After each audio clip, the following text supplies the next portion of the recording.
me a big surprise, but I'm not going to do it till I get back into the bar and show you guys my surprise.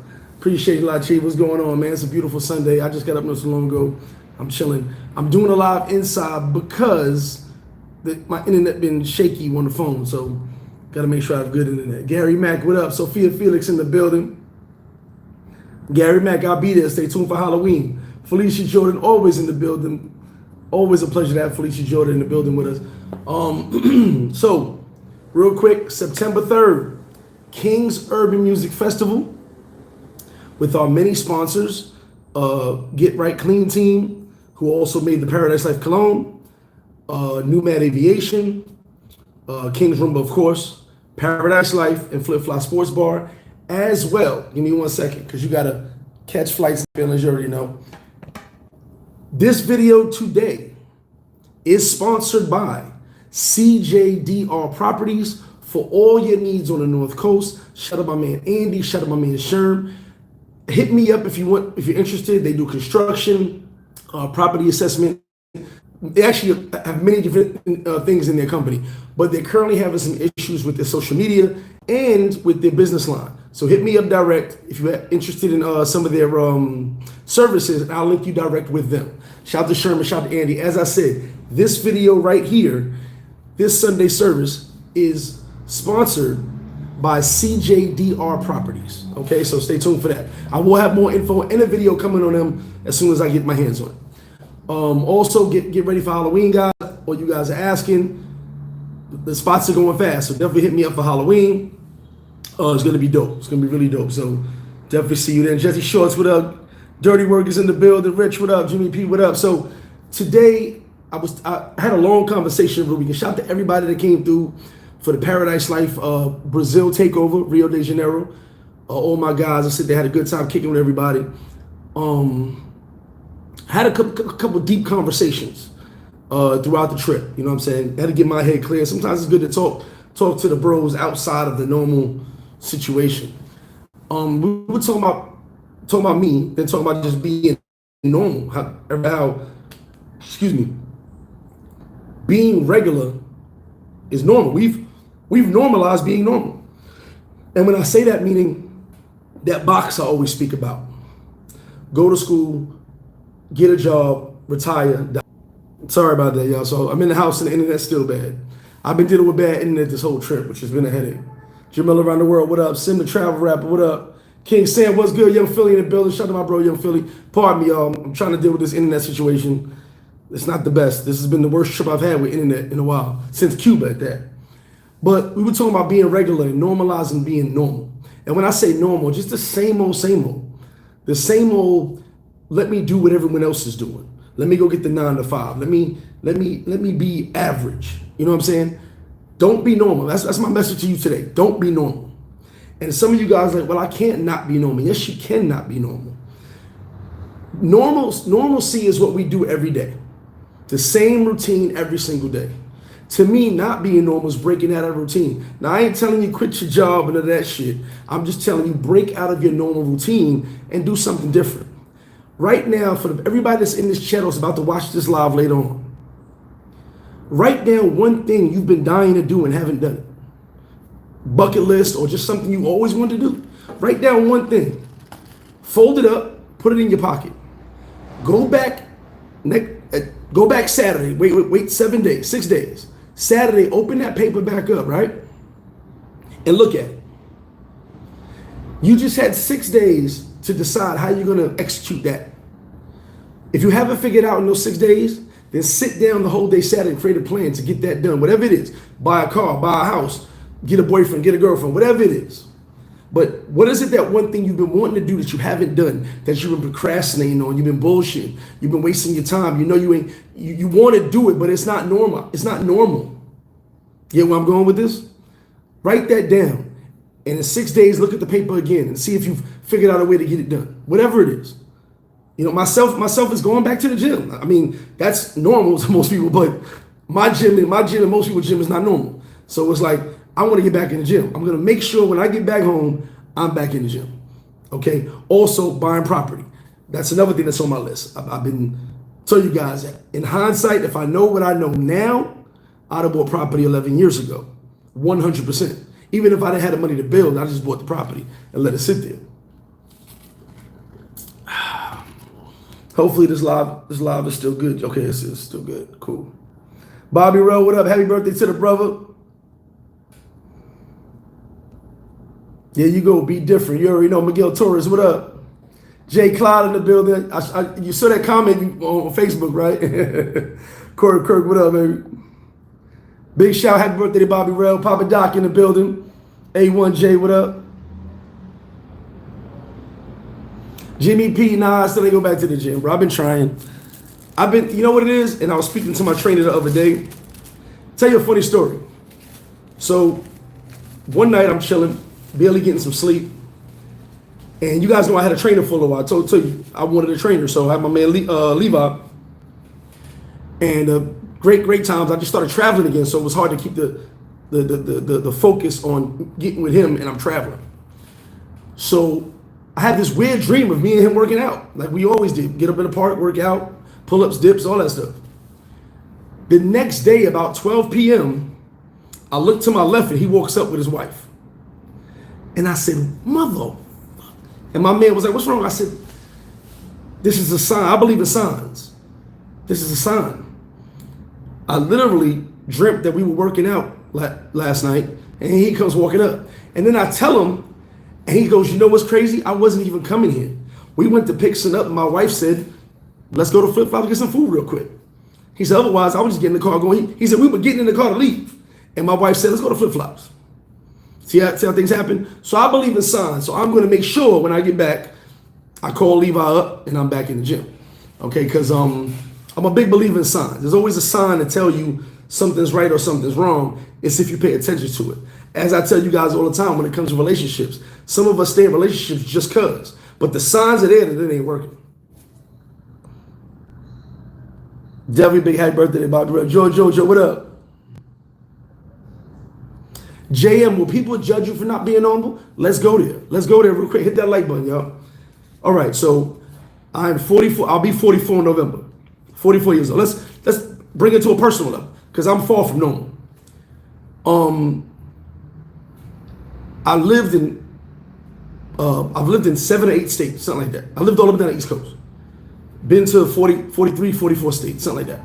But I lived in like 8 states. That was not normal.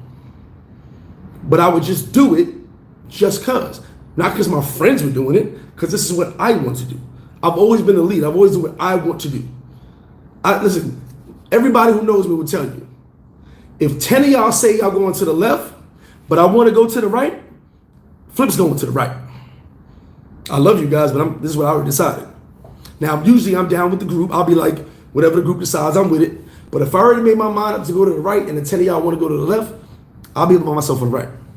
But what's going to happen is some of y'all going to call me anyway. All my family got used to me just up and bouncing. I see a town I like. How you say in the rap song? I see a town I like it, I go. That's what it was, real talk. I live in DR, no pension, no retirement, which is why there's a lot of people that dislike me because of that. Because they worked until they were 50s, 60s. No knock on anybody who works. I work. 50s and 60s, and they didn't live life until that time. I'm going to tell you something. I'm going to bring this up in another live I'm about to do because this is very important. My grandparents and my father only went to Hawaii. Hawaii. I purposely have never been to Hawaii because that's the only place they travel to. No knock on Hawaii, aloha. But I purposely have not been to Hawaii, and I've been invited many times, because my grandparents and my father, the only place they ever traveled was down south to visit family, which I did that all the time too, and to Hawaii. Hawaii was their vacation destination. I need to see more of the world. Hawaii is still America, right? It's far, but it's still America, right? I need to see more of the world. So I purposely didn't go to Hawaii because of that. But I'm down here, no pension, no retirement, living off myself. So my confidence is the reason I lived in all these places and survived and made it how I made it, as well as DR. No real, I'm going to do I told you guys, 10 years ago, there would be no flip-flop sports bar. There'd be no flip-flop sports bar. Once I learned how to deal with employees and the Dominican way of doing things and everything else, it's still not easy, but it became a little easier to understand these things, okay? Which is why I say, like, when people do business, it's weird because a lot of people don't take the time to learn like I learned. They'll just see me doing it and think everybody can do it. All right, whatever. They go, the new trend now is open a business, sell some wings, start a YouTube channel. I was the man in Sosua and DR before YouTube. A lot of you guys know me before YouTube, some of you don't. From the websites, people will always come to me for information. And I said this to Kenny the other day, and I mean this with all my heart. Start whatever business you want to start. But don't look at FlipFlop and think that you're just going to copy it. And I'll tell you why. FlipFlop Sports Bar can have the worst fucking food in Dominican Republic. People are still going to come because of me.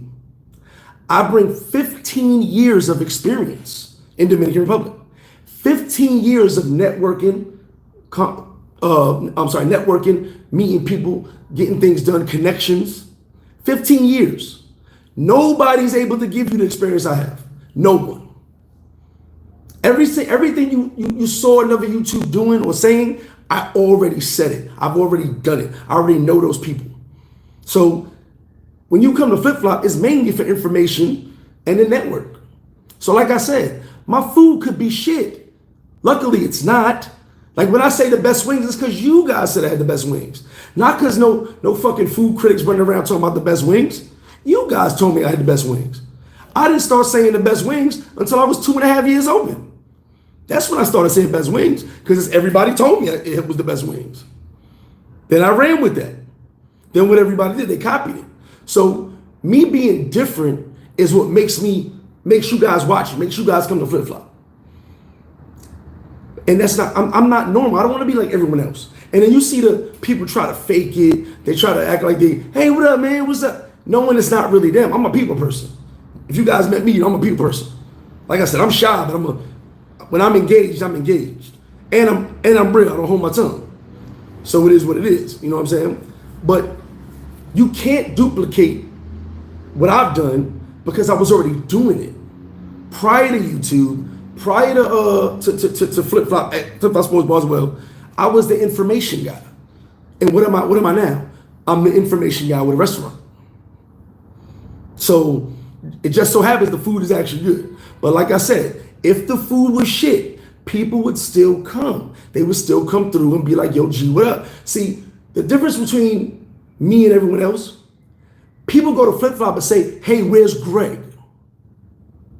They don't go to no other establishment and say, hey, where's so-and-so? None. No one goes in any other business looking for the owner or the manager, whatever you want to call it. None. They come in FlipFlop and say, where's Greg? Now, to answer your question, JM, do I have friends that dislike me not being normal? Yes. But then they're not my real friends anyway. I actually gained more friends from not being normal than I lost. You can't really lose a friend, right? I've had so many people try to copy me. I've had so many people try to do what I do. But there's only one me. You can take everything, but you can't be me. That's the difference. I'm the common denominator in everything I do. There's no bullshit to me. There's no nonsense to me. You know what I'm saying? I can give you my entire staff tomorrow, and you couldn't do a FlipFlop because the cooks only know so much. The waiting staff that you guys love, they learned everything from me.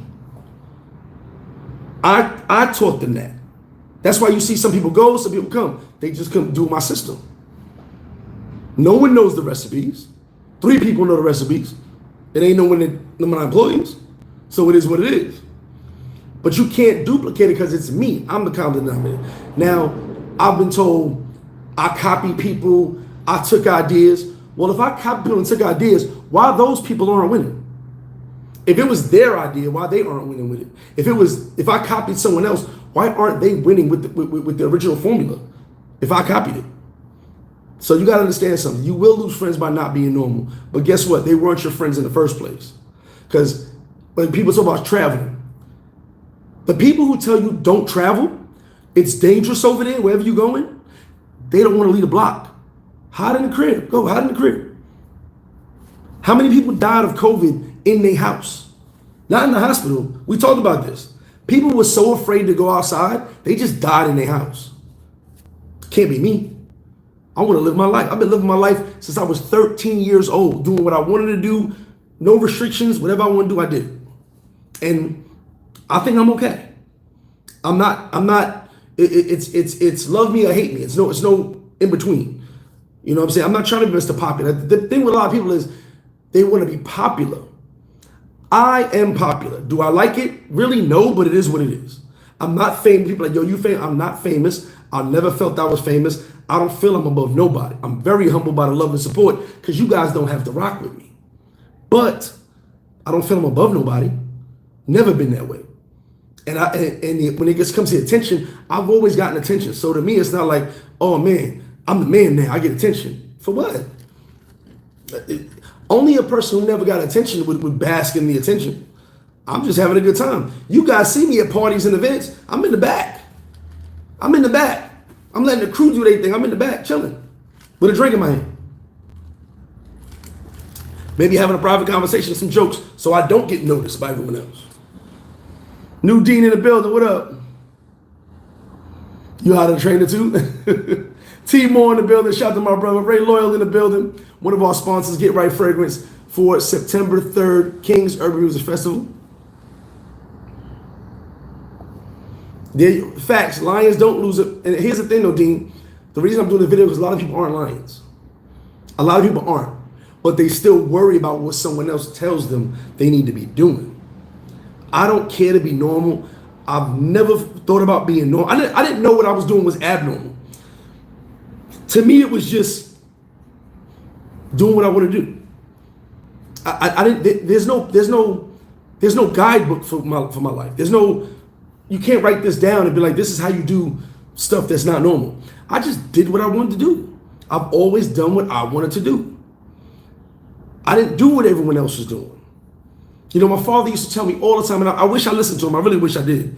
He said, go take the city test. Go take the garbage man test, the MTA test, all these tests, right? You know what I did? I tell my friends, yo, y'all, garbage, sanitation department hiring me. Go take the test. Yo, y'all, Nassau Police. I did take the Nassau Police test. I did take that. Nassau Police, take the test. MTA, take the test. I did. I told my friends, but I didn't do it. Wasn't interested. I didn't want to do those things.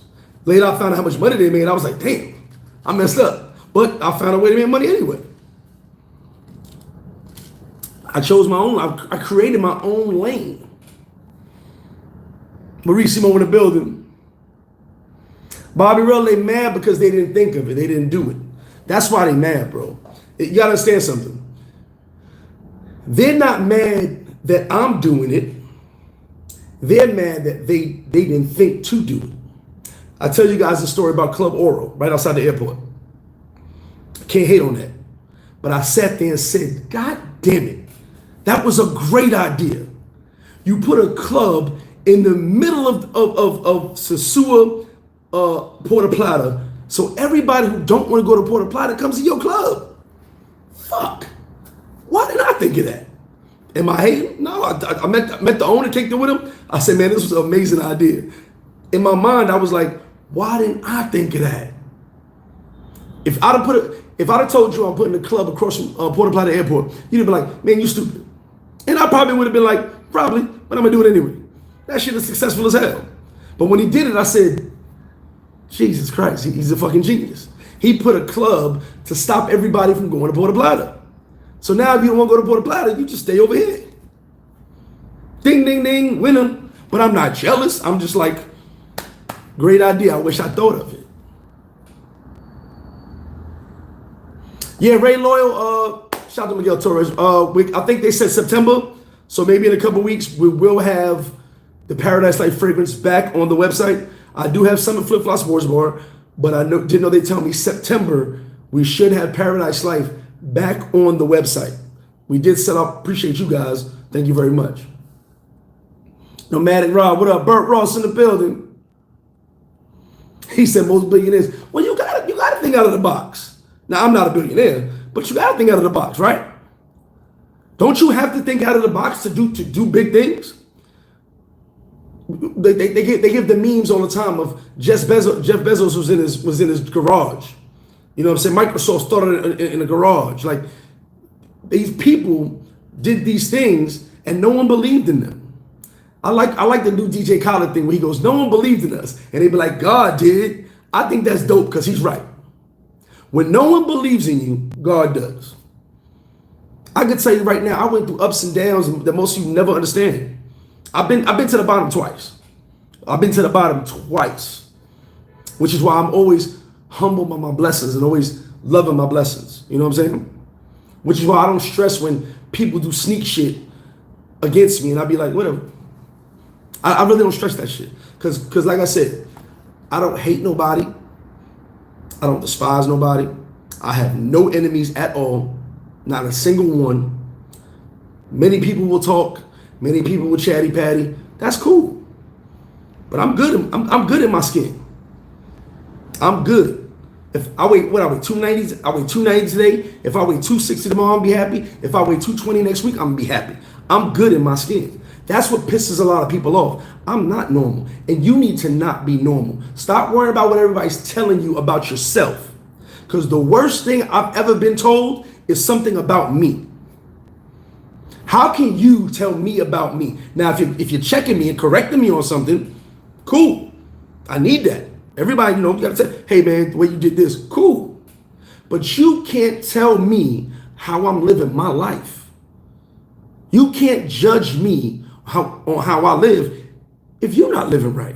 Now, if you're living this amazing life, then you can be like, hey Greg, you know what? If you want to live a little better, you can do this. I'll take constructive criticism. Like my man Allah said, he goes, yo, gee, you really living the paradise life. Like, you don't just say it, you're living it. What's that word? What's that? How the commercial go? I'm not just a CEO. I'm a client. Like, I'm paradise life, and I actually live this shit.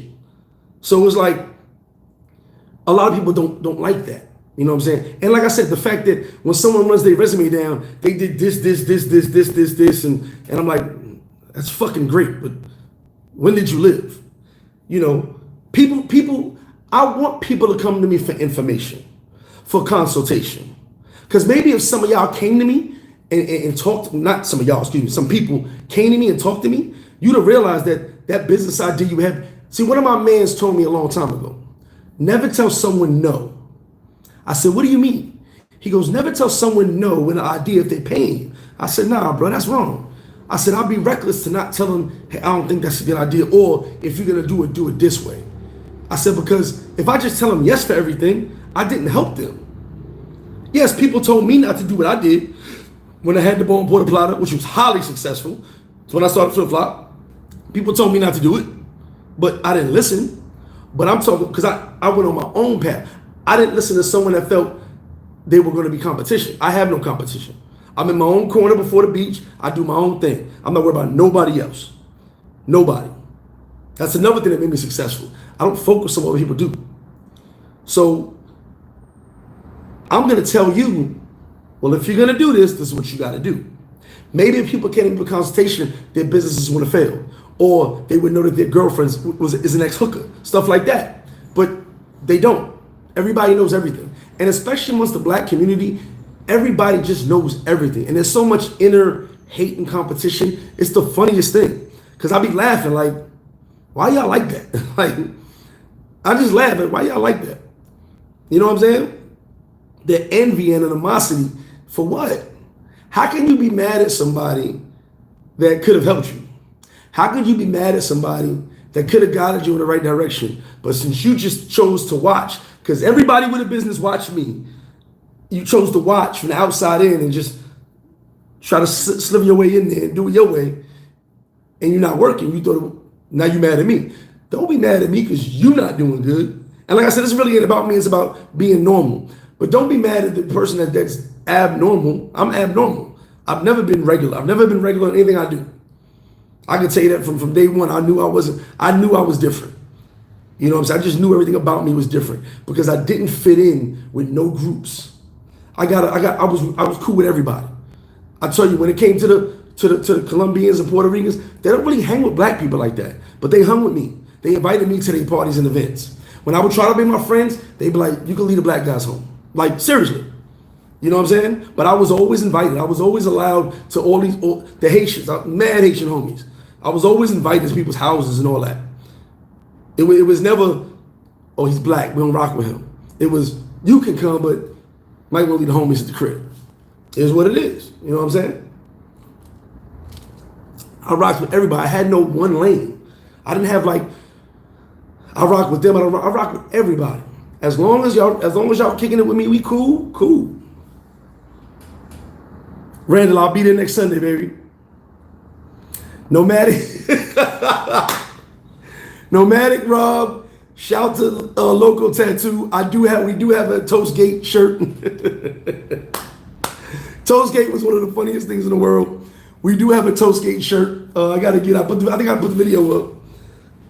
Loco made a Toastgate shirt, so stay tuned for Toastgate. Ty Lord, what up? And yes, I do have the best fried right. Appreciate it, King Sam. There you go, Ray Lord. So 9/20, September 20th, the website, Get Right website will be restocked with Paradise Life cologne. They also have great cologne as well. They made our cologne, obviously, right? So 9/20, you guys hit them up if you want some Paradise Life. Appreciate that, Jimmy. Hey, Joel, it is what it is, but you still want the info, holler at me. David said, do I get tired of people coming in wanting to meet me? Never. And I've been asked that by a lot of YouTubers.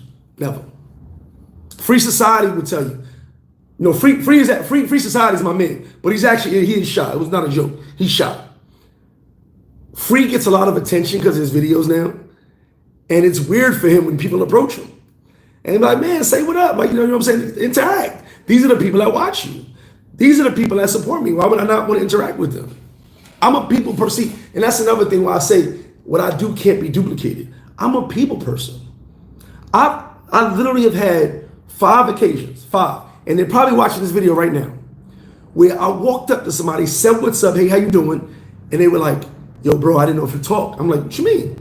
Yo, you always in the corner with mad people. I'm like, bro, you could always pull up on me, holler at me, bro. I don't care how many people over there talking to me, pull up. Like, you know, say what up.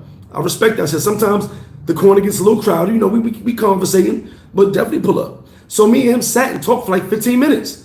And he was like, yo, I have such a different impression of you now, because I just thought you was just like in that corner and talking about it. I said, bro, I'm talking to you now, right? You could definitely pull up on me anytime. It doesn't bother me because, one, you're approaching me because of these videos. You're approaching me because of the information. You're approaching me because of the bar. You're approaching me because of the motivation. If I motivated you to travel, which makes me feel great. So no, it does not bother me. And I tell everybody, I don't care how many people you see standing there, get my attention. Because sometimes I can't get out of that chair because, you know, there's so much going on and I'm stuck to the chair a little bit. But get my attention. I will definitely holler at you. That's just how I am. You know what I'm saying? And believe it or not, what a lot of these business owners don't understand is the bills don't get paid without you guys. Who pays the bills? I've told my employees a million times, I don't pay you. The clients pay you. So if you're not doing your job, I can't get the money from the clients to give you the money. I'm just the middleman when it comes to the money. You know what I'm saying? So no, that never bothers me, man. I actually love it. And believe it or not, I'm gonna tell you something that almost brought me to tears one time talking to somebody. And I won't blow them up. Talking to a few people, but this one person really almost brought me to tears. Somebody was going through something crazy story. But they watched me and they got their passport. And they got on a plane and they came down. They talked to me for about 20 minutes. So I don't want to bother you, man, but thank you very, very much for talking to me. And I got my passport because of you. I said, bro, you're not bothering me at all, man. Take my number, here you go. So he leaves, but you could kind of tell he didn't want to leave. He actually wanted to get something off his chest. So I'm talking, but I peep it. I'm like, he's right there. He doesn't want to go, but he doesn't want to bother me. Like I felt it. You know what I'm saying? So I got up. I said, hey, fellas, one second. I got up and I said, you good? I said, if you want, come back, sit down with me, holler at me. What's good? It was like a weight was off his shoulders. He came down and told me this crazy story about what had happened to him, his situation, all that. And I was like, bro, listen. So I'm giving him some advice, you know, and I'm telling him, you know, get that out your head. It's better, you're traveling now. Use this time to release all that negativity. Don't keep it with you and go back to it.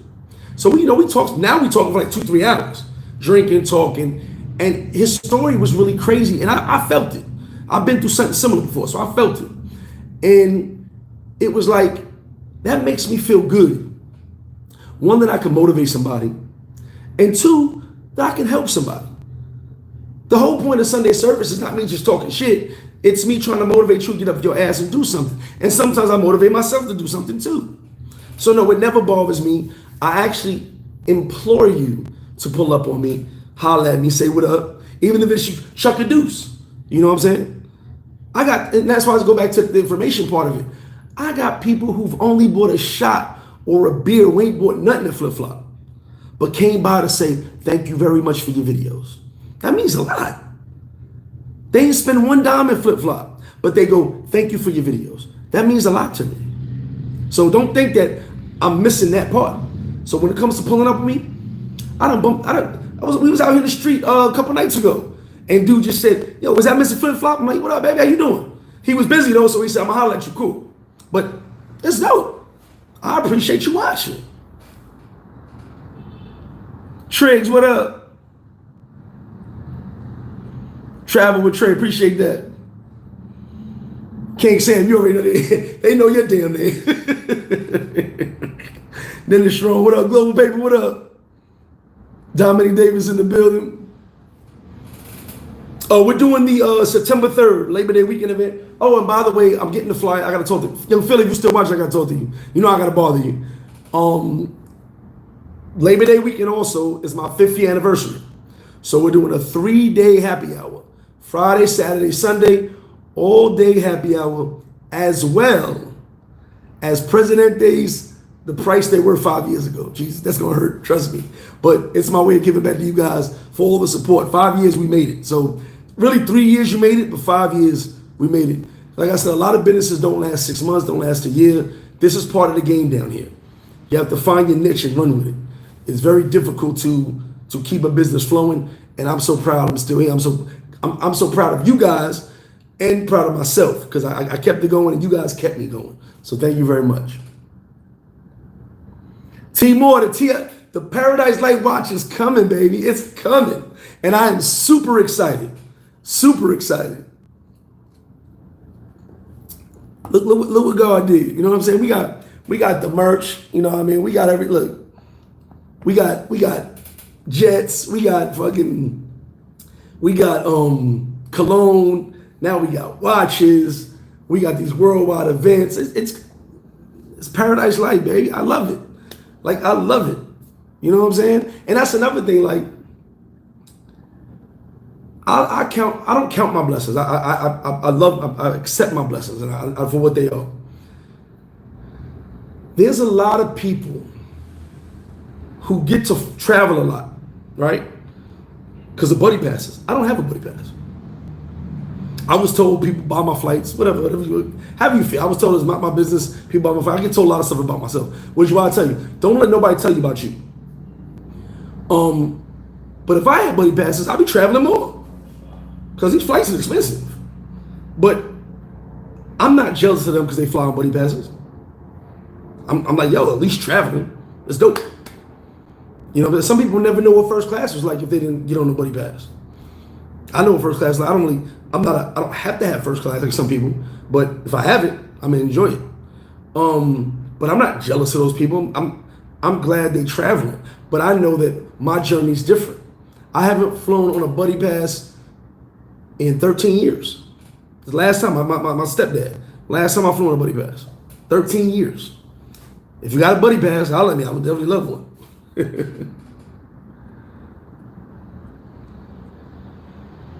Calico, yeah, Brazil, cool. Like I said, I'm gonna show you. Hold on, I'm gonna turn around. Before I get to all the comments, I'm gonna turn around and take y'all to just outside my balcony. I think y'all saw this balcony before. Take y'all out here. Dope day. I'm just, like I said, the internet is while I'm in the crib. Copacabana Beach right there. And Benima Beach over there. At the favelas. We're on the 11th floor, so you know, I'm afraid of heights. I was supposed to go paragliding the other day, but it was a little too windy for me. I told Kenny, nah, I'm good. My legs start shaking when I'm up there high. Real tough. That PO watch gonna be crazy, man. You gotta understand me. Well, Triggs, but hold on. Triggs says a lot of people are afraid to fail, scared to fail. You have to fail in order to succeed. But getting the proper information will help you fail less, if that makes sense. Getting the information prior will help you fail less. You know what I'm saying? I can tell you right now, I was scared to death when I opened up for breakfast. Let me close this.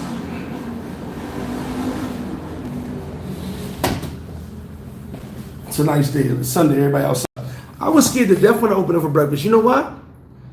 Because I knew Bailey's had it locked down. New Garden had it locked down. There were places that had breakfast locked down. And I was like, dang, it's gonna be hard. First 2 weeks, I think I had like 3 customers for breakfast. First 2 weeks, I swear to God. Because we used to open at 11. First 2 weeks, I had like 3 customers. But I'm like, nah, we gonna get it. I'm gonna compete with them. Breakfast menu was small, opened it up. Sure enough, people came. And I opened the breakfast menu up more and more and more. And people came. I got something new for the menu that I'm gonna do when I get back. I'm gonna see who copies this. And it was nerve-wracking because I'm paying these employees extra hours for 2 weeks and I ain't got no customers. But I believe that it's gonna work. It's gonna work. Trust me, it's gonna work. See, the good thing about my spot is I know what I get. I got guys that come for breakfast, go back to their room, go to sleep, or come for breakfast, go to the beach, come back for lunch, go to the beach, or go home and change. They may come back for dinner if a game is on or something like that, or they pretty much good. I know about 9 p.m. If you come to FlipFlop, it's only to eat and get some drinks. You ain't staying there too long. And that's what it is. I know my lane. I know what I built. I know, like I told you guys, I created the Sosua timeline. I know where everybody goes at all different times of day. So I know, being a person who was also a visitor, okay, this is where I want to go. This is what I want to do. So I kind of figured out my lane. You said in Brazil without CPF, I am in a car. You're in a car. You can take Ubers out here. Gennaro, Tony, what up? Don, I'm on the building. What up, baby? They're tricks, exactly. Like alcohol and telling the weed head these shits. I mean, really, you gotta look at the source sometimes when someone's telling you something. You know what I'm saying? The funny thing to me is when someone walks up with me and tells me what they heard about me, I'd be like, I really don't care. Because the reality is, they say those things down the block. Down the block, they say them things about me. And it's just envy. Because I'm winning. What am I? I'm going to stop winning? Like, I tell you guys, the American Gangster line. I told somebody this on Facebook. The American Gangster line. Where they shot at Frank Lucas and his wife. And he went to the mob boss. And he said, so they took shots at you. You're successful. What are you going to do? Be unsuccessful? They're going to take shots. It is what it is. You always take shots at the top. No one shoots at the guy on the bottom. No one shoots at the guy laying on the street. Nobody. In the history of history, no one has ever said, I want to be successful, so I'm going to take shots at the guy on the bottom. You take shots at the guy on the top. Because that's how you try to bring yourself up. Even though that's mad corny, because I ain't had to take shots at nobody to build my brand, but it is what it is. Everybody's got to do their own way. It's like when a guy talks to a girl and he asks about you. Hey, you know Triggs, right? Why you asking about Triggs? Like, you holler at the girl. Don't ask about another man. But that's what people do. Donnell, what up? 40 in the building.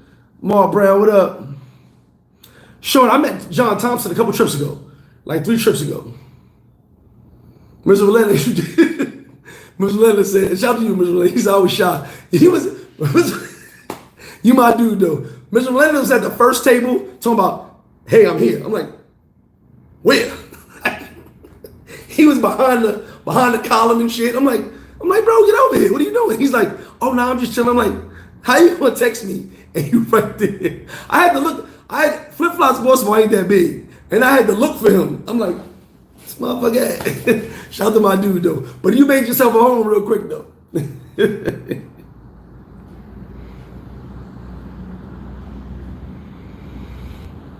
Well, Moochie T, that's a. All right.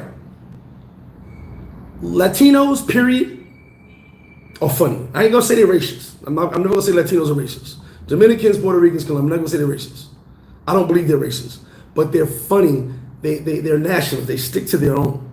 Now, in America, most Puerto Ricans and Colombians that I know view themselves as more white than black. Now, here's where it gets strange at. Dominicans as well. Here's where it gets strange at. Now, this is talking about back in the day. Now it's changed. Everybody's Latin pride, Puerto Rico, they all prideful now. But back in the 90s, it wasn't like that. Back in the 90s, if you were from Latin America, from the Caribbean, you got picked on. So you had to choose black or white. I don't know why, don't ask me why, but anybody you guys know, even being Haitian was not cool back in the day. Now it is. I tell you, my friends would deny they were Haitians. So back then, like now everybody's proud for being who they are. But back then, maybe some of them would be like, I'm white. Well, they would connect more like saying they're white, right? But let shit go down, I'm black. So I said it was kind of weird, but I just dealt with it because I don't really see color. But it was kind of like that. You know what I'm saying? Nowadays, everybody's proud, but it's the same way nowadays too. If the shit hits the fan, we black, bro. We all, and it's weird, but I'm used to it, so it's not a big deal. But you know, being around, like I said, Puerto Ricans, Colombians, I was with, and their families, some of them even look down on Dominicans. So, you know, you got to understand that cycle of levels. You know, there's levels, I guess. You know, we do the same thing to each other. Black people do the same thing to each other. So it is what it is. I mean, we view them as one way, but we view ourselves another way too. Shiny, what up? Brazil's cool. I mean, I'm bored now. We've been here too long. I'm trying to get home. Most of the crew was gone. It's me and Steve over here right now. I think Bola's here, my homie. He's here. A couple other guys are here too. But Brazil's cool. It's all right. You know, just I've done a lot here already. So it's like, how much can you really do? You know what I'm saying? But I'm getting time to relax, clear my head. There's a lot of BS I was dealing with, so I'm clearing my head out, so I'm good. Shelton Collins, what up? He said, if you want flip, don't crash your drone no more. Bo Tardes, Sean McNeil, what up? Reggie BX in the building. Yeah, no matter wrong. No, he wasn't open that long, bro. No. It'll be 5 years on September. Yep. And it was what it was I wanted to bring that to you. I appreciate that you said that too. That's what I was trying to bring. Make it feel like, you know, we weren't just no new operation. You know what I'm saying? I was trying to get it right. So I didn't want you to be like, oh, this is new business. We got to give them some slack. I wanted it to be everything's on point.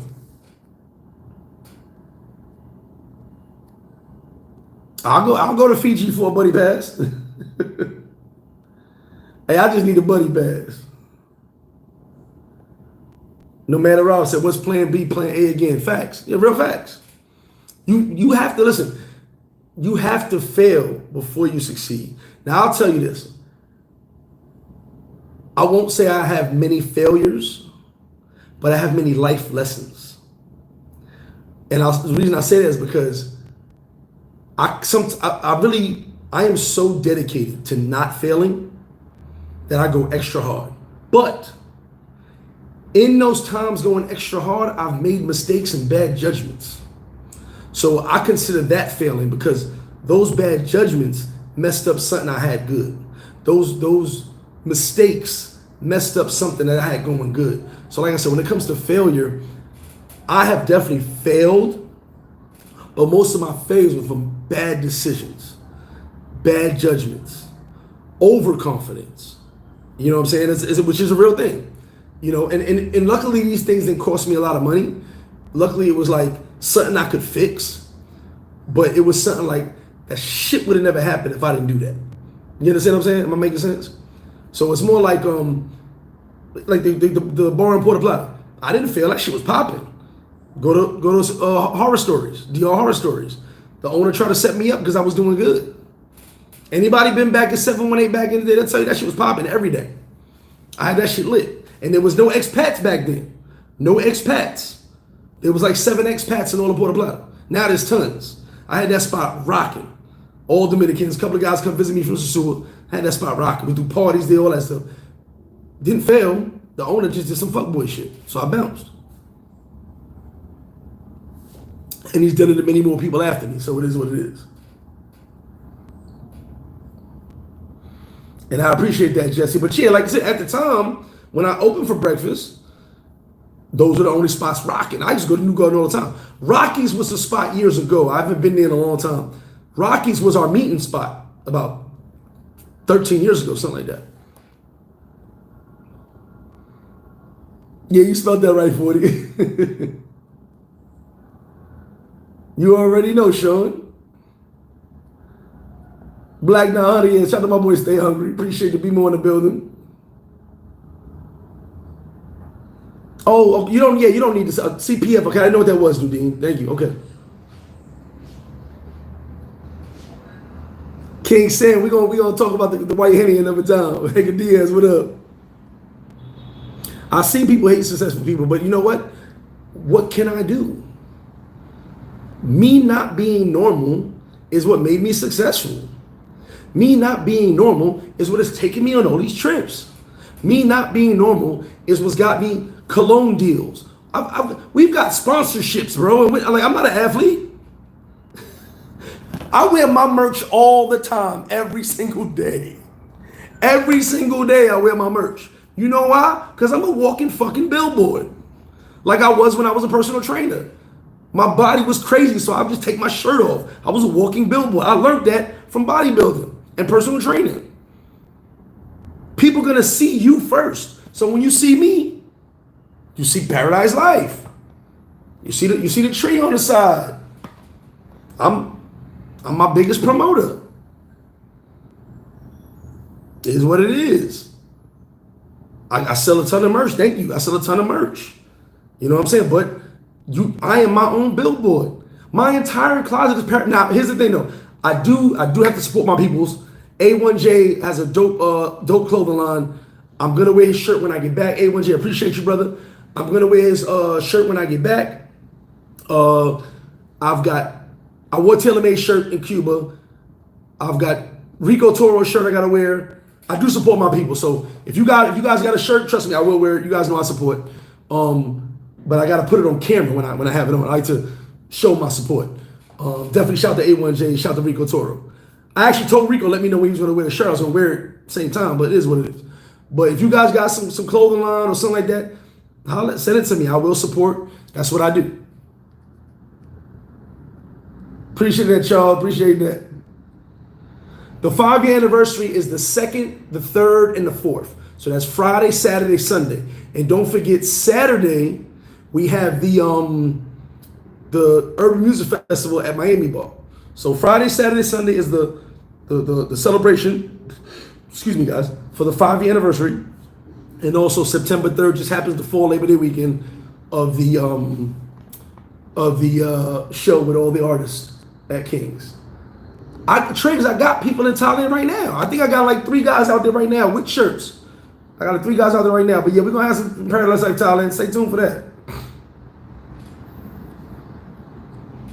Yo, it's Phil. Didn't we say that the other day? Didn't me and you say that? One of us said that, right? A crackhead never complains about not having crack. You already know. Crackhead don't be like, man, I ain't got no money for crack today. Genocide, shout out to my boy Genocide, he was down here. Oh, we got all sizes, 40, up to 5X. I can make a bigger size, up to 5X. Shout out to Genocide was down kicking it with us. But yeah, I'm sorry, I missed that comment. There you go, Double A. Queens in the A room. Shout out to my homie. Yeah, life lessons, man. We learn every single day. Like, this is what I'm trying to say to you guys. My message today. Don't be normal. I'm going to say it again for you guys that didn't hear me earlier. Go write down one thing you have wanted to do, wanted to buy, wanted to have, something that you wanted. Not a need, a want. Whether you personally go to school, whatever it was you wanted to do. Write it down, fold a piece of paper up, put it in your pocket. On Saturday, go back and open that piece of paper up again. Because the reason I said it, because you're going to think about it. For 6 days, you're going to think about it. And Saturday, if you haven't figured out a way to accomplish that, focus on accomplishing that, whatever it is. I'm telling you, you put yourself out of something you wanted because it's not normal. I don't want to be normal. Listen, now that I know what normal is, y'all can have that shit. Y'all can have normal. I don't think any of y'all watch me or talk to me if I was normal. I'm almost pretty sure you would. World class status, what up, baby? 2X down on my 2X. I'm trying to get down back to XLR, but I'm 2X for now. So yeah. Yeah, you got a shirt, man. Bring any. If you guys got merch, I support all my people. Bring your merch. Like I said, it's my fault for A1J. He gave me the shirts a while ago. I definitely got to put them on. I'll make sure when I get back to every show you see, I'll have a different shirt on besides Paradise Life, supporting my people. So you ain't got to worry about that. You send it down. Same as the hats. Guys send hats all the time. I'll wear the hats. I got tons of hats. I haven't been wearing hats like that because, it's been a little hot, but I support. It is what it is. And I appreciate the love. You guys don't got to do that shit. A lot of people will take for granted, like Reggie BX. All right. Reggie BX brought me down some hot fries, right? Hot fries. Andy Cap hot fries. I went ate shit. I just finished the last bag last night. Little shit like that. Little Debbie's. When guys stop what they doing to bring me Little Debbie's, I'm like, man, appreciate it. I appreciate everything. Because you don't have to do shit. You ain't even gotta fucking sit there and think of me. You come down on your trip and say, F that motherfucker flip-flop. I appreciate the love. You know what I mean? La Chiva, the fucking Deodoras. La Chiva brought those down. My man, Ant the Professional, Mama Guevo himself, brought me down some dope ass kicks. I appreciate the love. And La Chiva, he brought me down something special. I can't talk about it until I get back home. When y'all see what it is, it's gonna blow your mind. And I'm definitely gonna be on here with it. Trust me when I tell you. But I appreciate the love. The love means a lot to me. You know what I'm saying? And that's why I think a lot of business owners don't understand. No, we cannot keep every single person happy. It's impossible. But I'm gonna damn sure try. I'm gonna take every complaint. I'm gonna take every constructive criticism, and I'm gonna look into it. What can I do better? How can I fix this? This is what I do. You know what I'm saying? Instead of running around doing bullshit videos and talking about absolute nonsense, I'm giving information. I'm telling you how you can live in paradise, how you can live in paradise. 15 years of experience. I don't care about nobody else. Shout out to Big Bro Russell Taylor. He might be the only other person on YouTube as far as the YouTube community that can give you information on living here. Definitely shout out to Giacomo Carter too. I remember he's been here for a while. In DR for a while, excuse me. And then my homie up in Santo Domingo, he's been here for a while too. You got guys people who've been here rather than the people.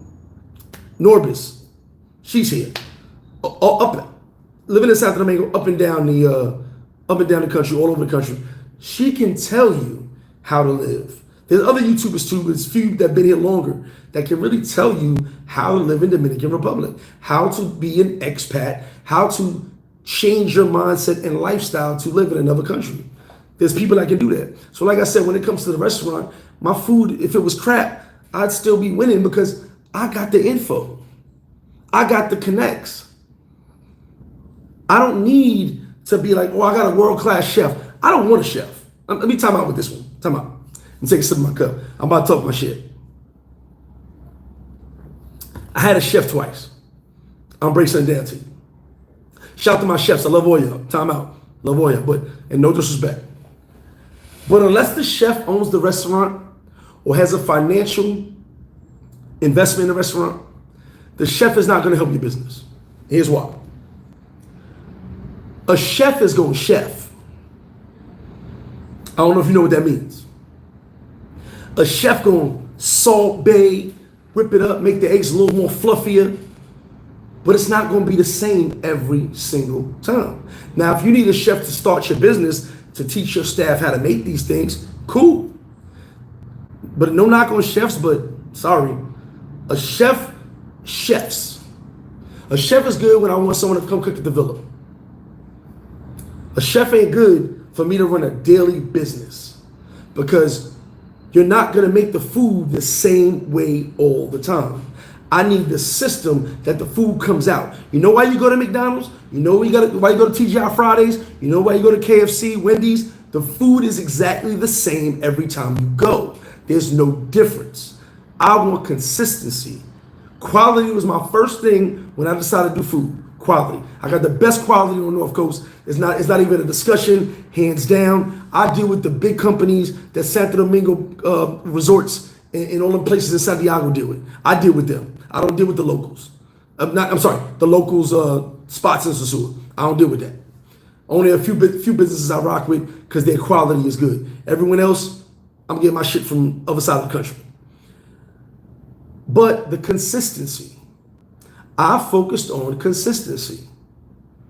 A chef, I'm sorry, cannot be consistent. You give a chef a steak 3 days in a row, it's gonna taste 3 different ways because he's chefing.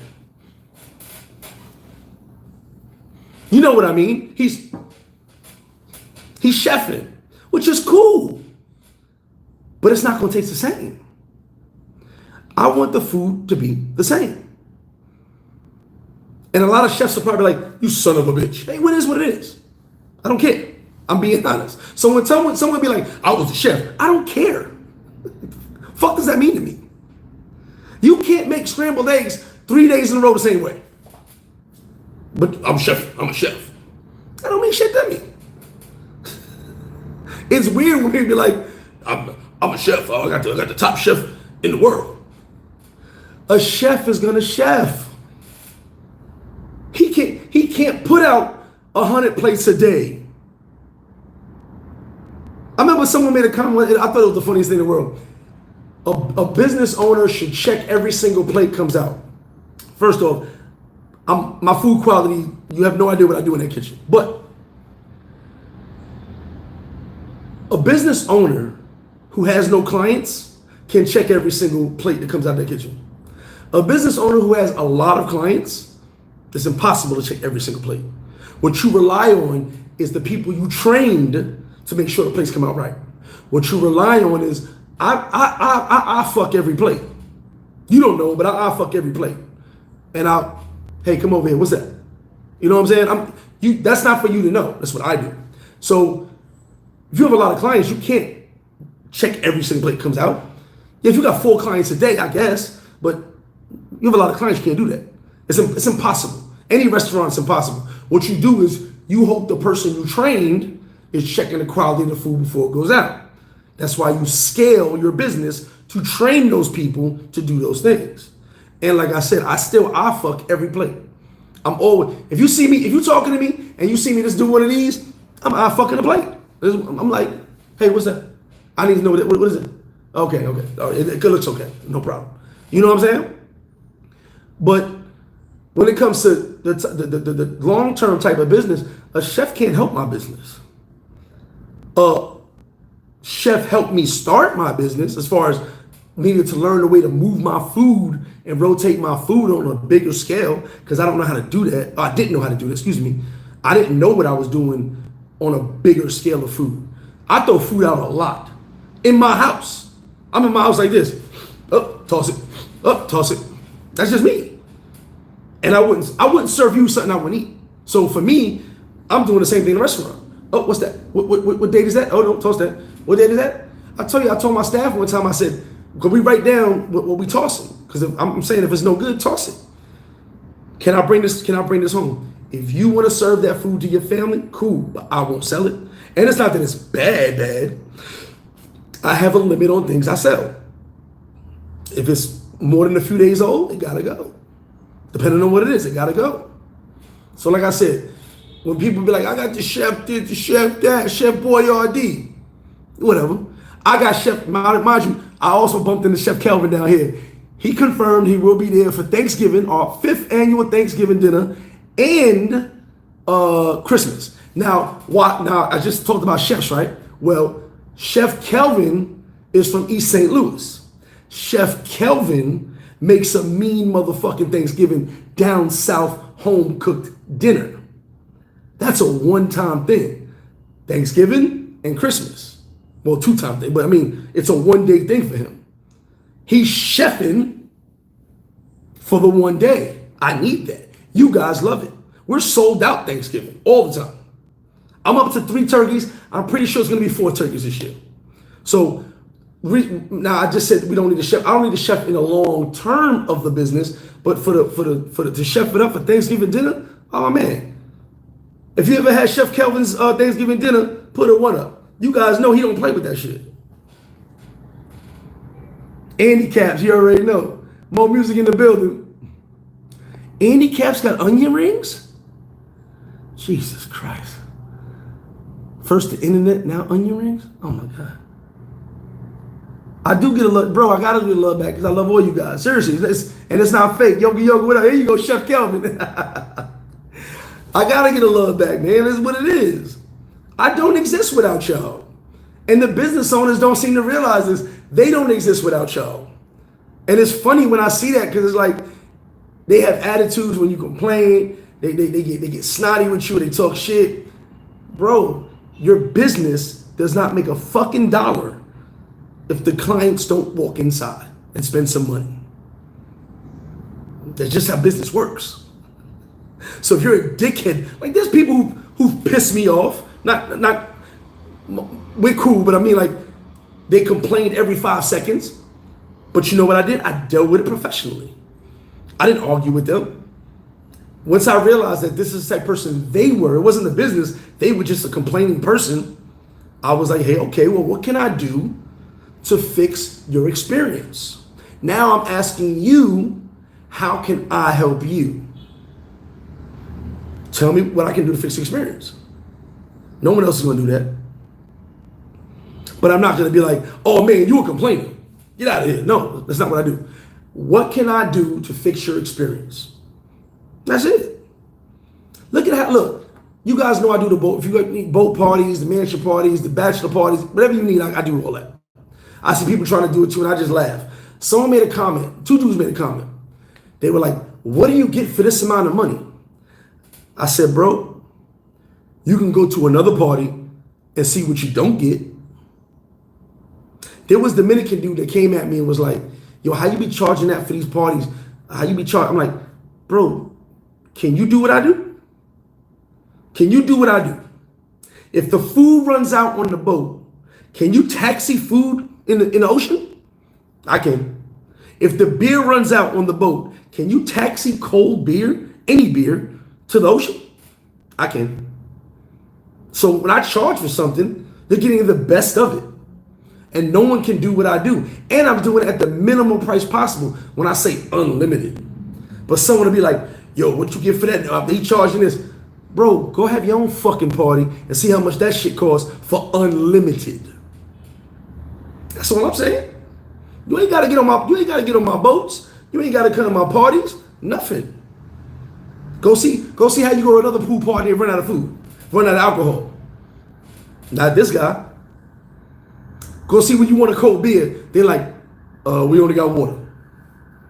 Not this guy. There's the difference between me and them. So everybody wants to talk because they're not doing it, but then they realize they can't do it and they don't give my flowers. They don't give my kudos. They're like, whatever, F him. All right, well, go throw your own party, fam. My party popping. Like, I'm good. Sosua Electric Cards, appreciate that. Blue Smoke Empire, what up, baby? Young Skrill in the building. Now I'm Copacabana Greg. I was Cuba Greg. Russell Rush, what up? Sosa, what up? Yeah, you got, listen, a couple of guys been to that Thanksgiving, man. Whew, Chef Kelvin lays it down. Listen, I literally sat with Kelvin in the mall a couple of days ago. I said, you know it's time to come back to DR, right? He was like, I'll be back. I'll be there before November. I said, all right. I said, I'll come down here and get your ass. My Thanksgiving too big for you not to be there. And now we got basketball and football. Shit. I'm 5 years with this thing. Someone on Facebook the other day said, we're kind of getting a good Thanksgiving meal.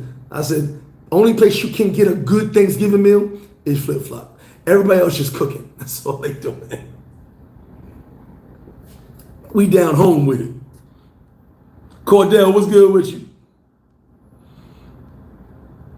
Sosua, thank you. Customers make pay. That's why I tell them, I don't pay you. Oh, Brazil's cool, man. I'm just ready to get home now. So you need colder than that? If you need, I love people say that. If you need colder beers than FlipFlop Frio, we're going to have to send you to Alaska, baby.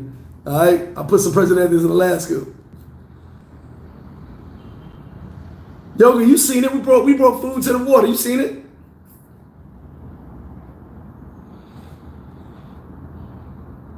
Genocide, Hennessy and vodka. You know, listen. People go, well, why am I paying this much? Why not? Look what you're getting for it. Listen, there's many parties where if I made extra money, more beer, more food. Let's do this. I remember there was one party. I had 400 wings. 400 wings come at the end of the party. 400 wings. The party's over. Everybody's leaving. And the wings, I kept doing 200 wings every hour for every boat. 200 wings every hour. So I put the last order in. I didn't realize it was going to take longer because people were in the bar. 400 wings came at the end of the party. So I told everybody, yo, get a plate real quick. Y'all want some food? That's the end of it. I tell you, the food don't run out. But then it was like 200 wings left over. I told the staff, hey, y'all eat. Take the rest of the beers. Y'all enjoy. That's my gift to y'all. They ate and drank and they party. After we all left, they partied more. You know what I'm saying? But who can do what I do? Nobody. That's who. And here's the wild part. If you were to do a boat party today, go get you a boat, rent it, have some beers, have some liquor, right? If you ran out of something, it may take you forever to get it. If they even take the time to say, yeah, we'll go get you more. If they take that time and initiative and say, we'll get you more. Some of them be like, all right, you ran out, so what? You got $50? You pay me, I'll go get you some more. Fuck out of here with that. Yeah, Kevin's Brazil DR now. Mr. Jets all day, what up? 40, I like chitlins, but here's my problem with chitlins. If it's not a grandmother or great-grandmother from Macon, Georgia, I can't eat your chitlins.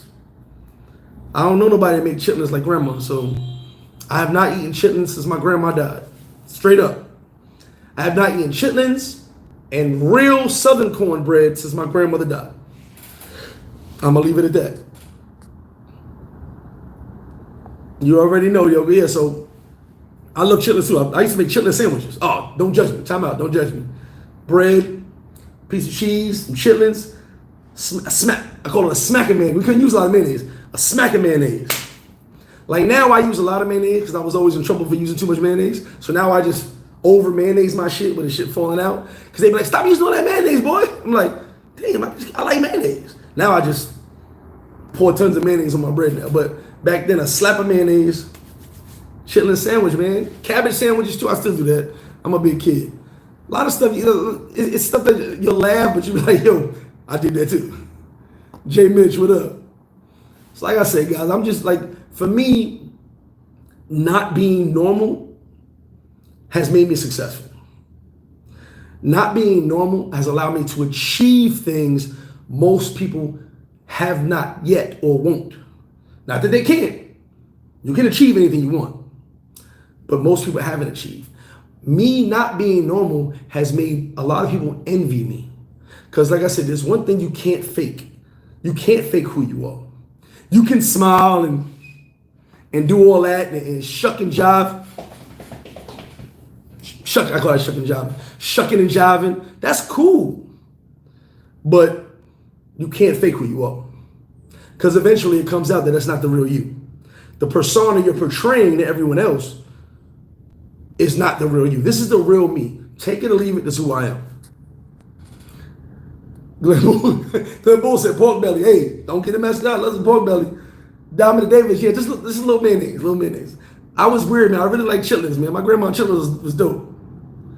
For real, blessed not being normal. Mr. Jetto there, appreciate you. Much love for that super chat. Thank you very much. Appreciate you jumping in. Much love. And Sin, what up? Chitlin sandwich, Donnell. Don't knock it till you try it. Hold on, did y'all hear my feet chattering when I was doing shucking and jiving? Y'all heard my feet? Shucking and jiving. Yo, I be watching some of these dudes. I be like, that's why I can't watch YouTube, because I will have a comment to say about everybody. Shout out my man in the streets with Keys. Shout out to my brother telling me we will be doing a live next week. I'm actually going to invite 2 more guests on.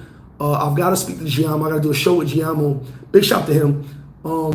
I have a special show as soon as I get back, and I'm trying to add a couple of YouTubers into another show. I think I got some topics in my head I really want to talk to you guys about.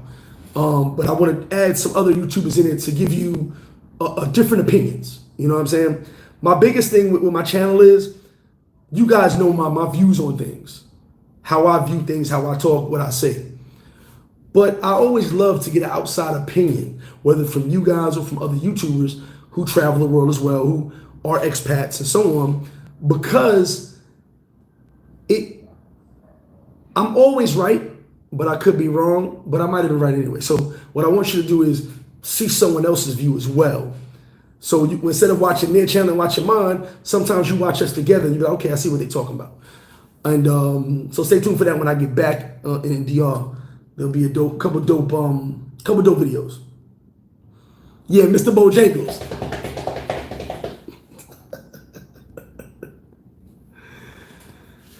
And Sin, my household was Southern, baby. What do you want? I grew up with my grandmama. Listen, I'll tell you guys my story, man. I'm from Southside Jamaica, Queens, 143 and 5, Suffolk and Linden. My mama got me out of Southside for a few years. Lived in Cambria Heights, shout out to Cambria Heights. And my grandmother moved from Brooklyn to Cambria Heights. And I used to serve my grandmother, not all day, but, watch her cook. You smell that food, you run downstairs. You know what I'm saying? She got the chicken frying. She got the old thing of grease right there. You know what I mean? The cornbread. My grandmother cooked every single day. My grandmother was vacuuming. Like, that's crazy, because this was me when I was living on my own. My grandmother was vacuuming at 5 in the morning. I was vacuuming at 7 in the morning. Like, I picked up a lot from my grandmother. Especially, it wasn't my Irish grandfather, but when it come to her way of cooking and stuff like that, we sit there and wait for me and my cousins. We sit there like that, wait for the food to be ready. And look, it's like, you ever see like the animals? They see you eating and they wait for you to throw them a treat or a piece of the. We be waiting like, who grandma gonna get the first piece of chicken to? Like, we just sitting there like this. I want some of that chitlin. I want some of those collard greens. You know what I mean? So I was with my grandmother a lot, and she cooked every day, so you knew you was gonna eat. Like, with my grandmother's house, you was gonna eat. It wasn't no, I ain't eating. It's, baby, fill that plate up, and you're not moving from that table till that plate is empty. That's what it was. And I love to eat, so it wasn't no big deal to me. Oh, I ain't from Macon, Georgia now. My family is, though. Blue Smoke, actually, Spiller, believe it or not, that's a Southside line. He used the line that we use in my hood. He used it in the movie, but that's from my hood.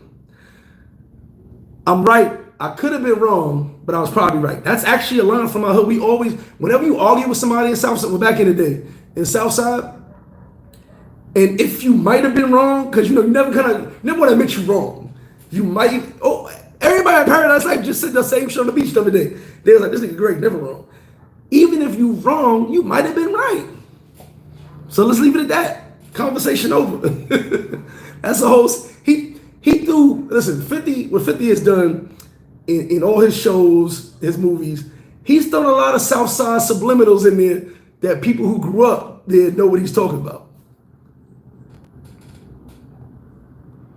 I ain't even touching no chitlins now, man. If you ain't, like you said, you ain't 90 years old, 80 years old from Macon, Georgia, I don't even want no chitlins.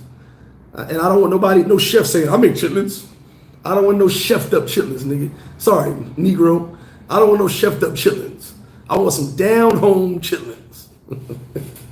A lot of y'all don't even know what that is. If you ain't eat chitlins from your grandma, that's that down home. I put my foot in this shit. Like really, literally pick the foot up, went in the pot, stirred it up with the foot, put it in there, put the foot in the chitlins. That's what I'm talking about. Y'all don't know about that. Y'all playing with me right now. Corns on the toes and all, but stir it up the pot of chitlins. So when they say, man, you put your foot in this, literally. So yeah, like I can't eat no chitlins. Now they got a what's that called? Modungo. That's their version of chitlins in DR. I never touch that. I look at it and be like, that shit away from me. I need chitlins. Jimmy P, appreciate that, brother. Much love for that super chat. Eric the Professional, I just shouted you out, bro. Much love to you. I can't wait to get back to DRC, bro. We're gonna be drinking it. Well, I'm gonna be drinking it up. Something special in March, you already know. And Sim J, the foots, baby. When they say, you put your foot in this. My grandma's name was Gussie. And we used to go to her church, First Baptist Church of Crown Heights in Brooklyn on Eastern Parkway. I'll be there. She ran the kitchen. She was a deaconess, whatever you can call it. She ran the kitchen and all that, and ran the choir. And every morning we there, 6 a.m. Well, during church, 6 a.m. And she does the fish, she does the chitlins, the collard greens, and they be like, Gussie, you put your foot in this. I might have heard that 30 times every Sunday when I was at church with my grandma. And about, Gussie. No, my grandma's name was Gussie. If that ain't a Southern name, what is? Gussie, you put your foot in this. Woo, Gussie, child, you don't know. You put your foot in this. I had to hear that 30 times every Sunday I went to church with my grandma.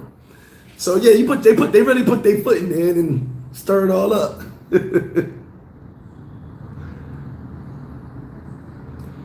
Oh, definitely, man. You know Halloween gonna be dope, so definitely pull up Skrilla, excuse me.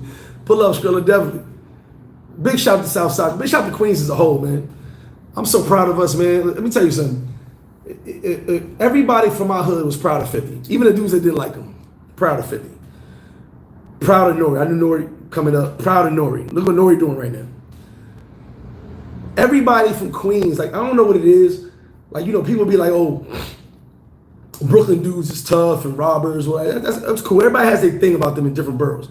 But everybody from Queens is about just building. Like, we from the hood. We trying to get out the hood. You know what I'm saying? Everything you see about Queens is dudes, whether legal or illegal, trying to be successful. You know what I'm saying? So when I say Southside Jamaica Queens, it's a different mindset where I'm from. If you saw the Supreme Team documentary, they was Fat Cat and Supreme kind of started the crack game in New York. Real talk. Like, you might not know that. They kind of started it. Everybody didn't want to, you know, not that it was a good thing, but I mean, they were trendsetters. You know what I'm saying? Everything was about, we want to be different than everybody else. That's just how we've always been in Queens. You know what I'm saying? So I'm proud to be where I'm from, and it also made me who I am. You know what I'm saying? I don't know if I was from another borough, would I be like this? Because I hung out in every borough, and no matter where I was, nobody was like us, or the dudes I kicked it with. Nobody was more, what's the word? There wasn't too many people that was as ambitious as Queens dudes. Queens dudes was just ambitious. We gonna do this, we gonna do that. We just always want to level up, do something better. You know, we go to Harlem dudes dress nice. We're like, I gotta go find a way to dress better. Because everybody looked at Harlem dudes, they dressed up. Harlem dudes were just fly. Queens was fly, but Harlem dudes was a little extra with the name brands and all that, you know. And you know, being where I'm from, man, it was just always about leveling up, like, do better. Rest in peace, there was a group of dudes from the square, and I remember the biggest saying was, get your grams up. So you had all these drug dealers from all over New York, but the dudes from Queens was telling everybody, get your grams up. You ain't making enough money. You know what I'm saying? And not that that was a good thing, but I mean, that's the Queens mindset. You ain't doing enough. You could be doing more. So we always that's just what we do, man. And not everybody, but the majority of us from that era was about living. You got Russell Simmons, you got Run DMC, LL Cool J. Like, people created lifestyles and careers off of what they've done. You know what I mean? I lose my voice all the time. You know that. There you go. Tech, what's good? Jamaica Queens in the building. You already know. He said, girl, my name was Minnie. In other words, there you go. I'm telling you, Gussie, Minnie, and Nana. Can't get more southern than that. Hold on. My grandfather's name. Let's say my grandfather's name. That is just, you got to really go back. You got to go back and understand southern history. My grandfather's name was Etheridge. Say it again. Etheridge. Okay, you got to go back to the South. The South, from I think it was the end of slavery in the late 1800s on, ex-slaves took on sometimes the last name of the crop it was Etheridge, and you spelled it right too. Of the owner of the the slave land, whatever. I forget it. And then they would take some of the last names and some of the first names of the children of the slave owners and name their kids that, figuring we're no longer slaves. If my name is this, I'll be looked at with some type of rapport. Plantation, just thank you. And Etheridge was actually a name that some slave owners gave their kid. I don't know what the name means. Forgive me, you can Google it. But my grandfather, my uncle, and my cousin are Etheridge. Etheridge Jr., Etheridge Jr. And I always thought the name was funny, but I realized, like, when you go back in the days, way back, when slaves became free, they needed names. Everybody didn't have a first and last name. So you either took the last name of the plantation owner, or you took their kids' names and made it your name. So that's a little history lesson for you right there. But it wasn't everywhere, but most of the places when they became free, you had to have a birth certificate, you had to have identification, not an ID, but you had to be somebody in this world, obviously. So, bro, I'm telling you, and you didn't spell it right. That's right. It's with an E. That's my granddaddy name, Etheridge. So I had Gussie and Etheridge, other sides of the tracks in Macon, Georgia. That's why I said I can't eat everybody chitlins. If your name ain't Etheridge or your name ain't Gussie, you probably don't make good chitlins. If you got somebody make good chitlins right now, holler at me. I'll definitely try. But don't bring me no chef. I make chitlins. Shucking and jiving. Nah, but be different. Don't be normal. Hopefully you guys are listening to what I'm saying, because I mean it. Like, we had a bunch of conversations, a bunch of us that were here, and I realized, like, a lot of what we do, we've normalized being normal.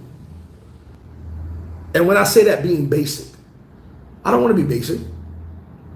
I don't want to be Windows 95. I want to be Windows 2010. Exactly. You only had, some of them didn't have birth certificates. Like you said, it was just a ledger. Name, date of birth, that was it. It wasn't until later you had to go get all that process, and being an actual citizen of America, you had to have a birth certificate. Said Gussie Gussie grits is crazy. Gussie, let me tell you something. Everybody does grits now. Shout to me. Everybody's got good service now. Shout to me. But nobody does grits like me, because I had Gussie in my corner. And every time we make grits, Gussie's with me. Thank you, Gussie. We get them down home grits. Everybody see, it's weird because everybody is like, how you read the box? SV the God, Boston in the building. What up, Beantown? You know how you read the box? You ever take the mac and cheese and read the box? You probably don't read the box. I just make the mac and cheese, right? I'm talking about the instant mac and cheese, the bullshit. You know, you read the box and tells you how to do things. At like 14, I stopped reading all boxes. Cake, I can make cake mixes. After a while, you know it takes a couple of eggs. It takes this, it takes that. It takes a little bit of milk. You know what it is, but you've also added your version to it. I like it when it's this way. I like using water. I like using milk. I like this. You know what? I got some melted cheese. Let me throw that on there too. So you created the way you know how it's, you know what the box is, but you make it how you know you like it, other people may like it too. You know what I'm saying? That's not chefing, that's just knowing what you want. So we make our grits a certain way. And it's weird because some guys like their grits watery, which they'll tell you, especially a lot of Bama boys and Mississippi boys, they like watery grits, no knock on that. Some guys like their grits thicker, cool. But if you make your grits the same way and the person tells you they want it this way, are you really serving the client? I'm dropping free game. It is what it is. You know? But them gussy, let me say something. A lot of the food you get at FlipFlop is courtesy of Gussie. Barissimo, I do not put sugar on the grits, but I've seen guys do it. I'm gonna take Thomas, what's good? Shout out to you. Come get some grits, baby. I am the grits mafia. Like, we don't run out of grits. I don't run out of nothing, but we definitely run out of grits. Which is why Bobby Rowe called me the grits mafia.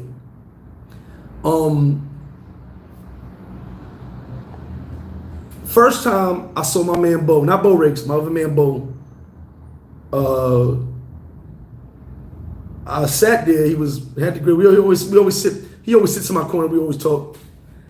So I look. I go, bro, that's not salt. He's like, huh? I said, that's not salt, bro. That's sugar. He's like, I know. I said, what are you doing to those grits? I want to take the grits back. I want like, you can't have no grits. Like, sugar? What? But then I found out people like sugar on their grits. You might as well eat oatmeal, but I'm not judging. I'm a little bit judgy because Gus would be highly upset if you put sugar on grits. But it's what it is. Barissimo say he does it.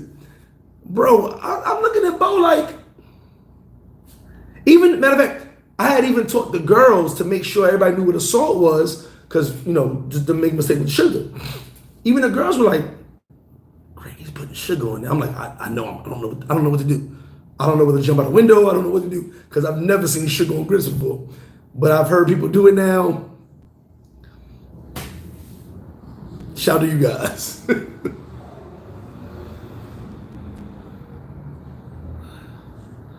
SV the God, an immigrant is someone who is in a country, well, no, I guess so, because we're all kind of illegal at some point. An immigrant is someone who's in a country illegal, and expat is someone in the country because they want to be. And meaning want to be, meaning that maybe they're going towards legal status. I guess I might be immigrant, right? I'm an expat, but I guess I might be immigrant, am I? See, the reason I haven't got my residency is I've done everything a Dominican does.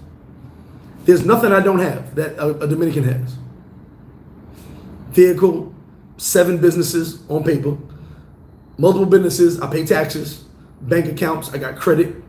So the reason I've never become a resident is because I'm gonna pay $3,000 to $4,000 for that paperwork, and I've gotten every single thing a Dominican has. So that's kind of why I haven't rushed for it. Should I have done it? Yes, I should have. 100%. Only because there's so much things that I do, it would protect me as well.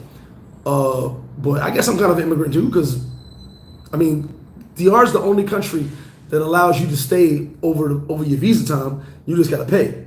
Well, other countries, Brazil, Colombia, 6 months out the year, you got to go. So DR is a blessing, you know what I'm saying? But yeah, immigrant is basically someone who's there kind of illegal. Expat, someone who's there. And there's a lot of expats that are still ain't got their paperwork, but DR allows you that time, so it is what it is.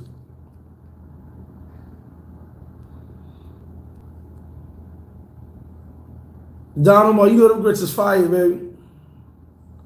Jada God, that's what I mean. Cream of wheat is for sugar. No, we don't put nothing on the grits. You decide what you want on the grits.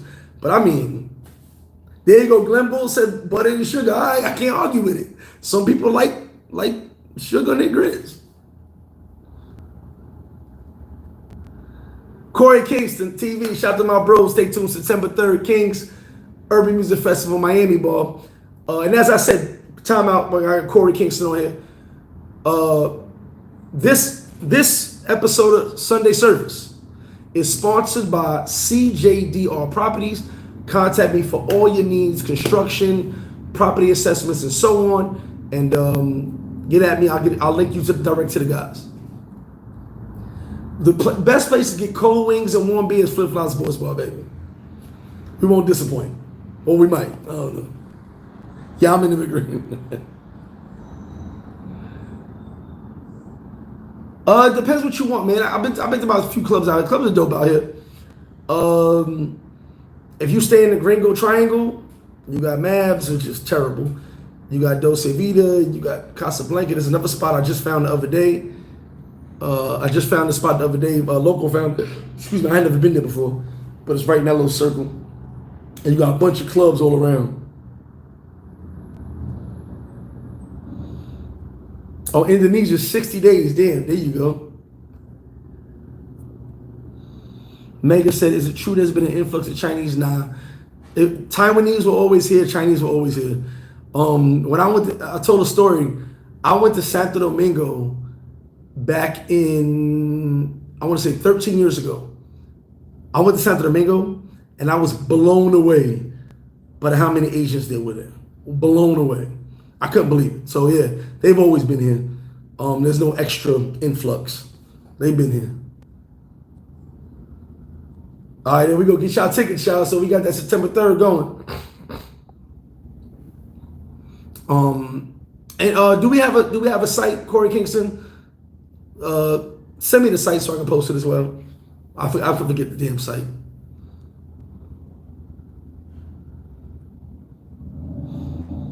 Nah. Hold on. I remember, so Dominic Davis said, I remember when I asked Flip, I get good tacos from Mr. Sosua. He looked at me, yeah, I looked at you crazy. Someone asked me one time, no lie.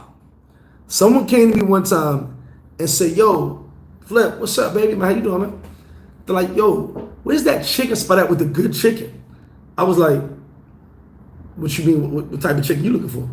They got the buffalo wings. They got the good wings and stuff. Where's the spot at? I said, FlipFlops? They was like, no, the other spot. I was like, I don't know of a spot fan with good wings. He's like, oh, my bad.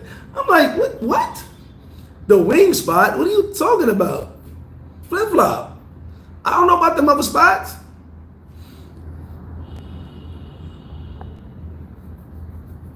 He said Club Encore. Yeah, like, where can I get a Coke? Yo, Flip, where I get a Coke beer from? Hello. There's a hole. The name MrFlipFlop is FlipFlops. I combined it and just, hey, FlipFlop, right? The things we deal with sometimes, but it's all in fun though. It's all in fun. It's definitely all in fun. But it'd be funny when someone be like, where can I get breakfast from? Meanwhile, I'm opening the bar. Like, I'm opening the bar at 7 in the morning. And they be like, we open at 8, but I'm always there early. They be like, yo, Flip, you know where I get breakfast from? There's a restaurant. You want to see the menu? Hello. I actually put, if you go on the sign down the bottom of the steps, the sign actually says FlipFlops, but it has pictures of food. I decided to put pictures of food on there so no one got confused. You know what I'm saying? No one got confused. I put pictures of food on there purposely so no one was like, does he serve food? Well, yes, there's pictures of food on the sign. Jesus Christ, I'll be having fun, man. Y'all know I'll be having fun.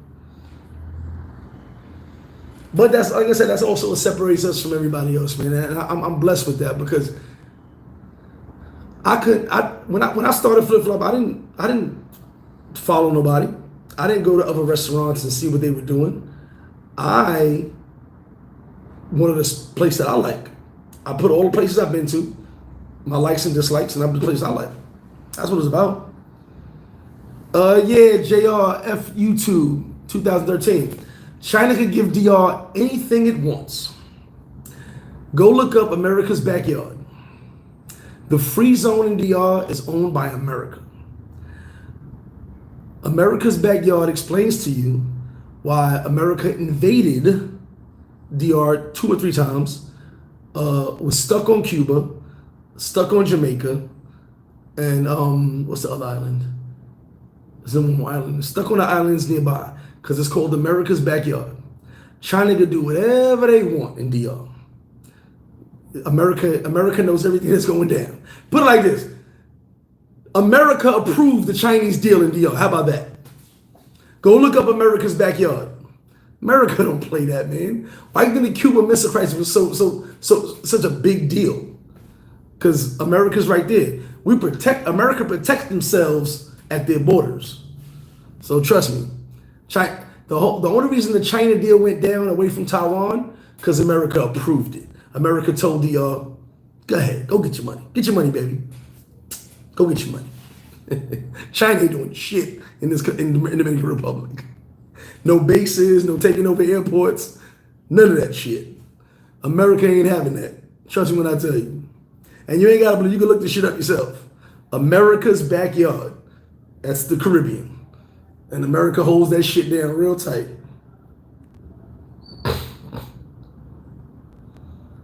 Yeah, remember that? He's like, yo, where's MrFlipFlop? I was like, do I owe you money? If I owe you money, it's not me.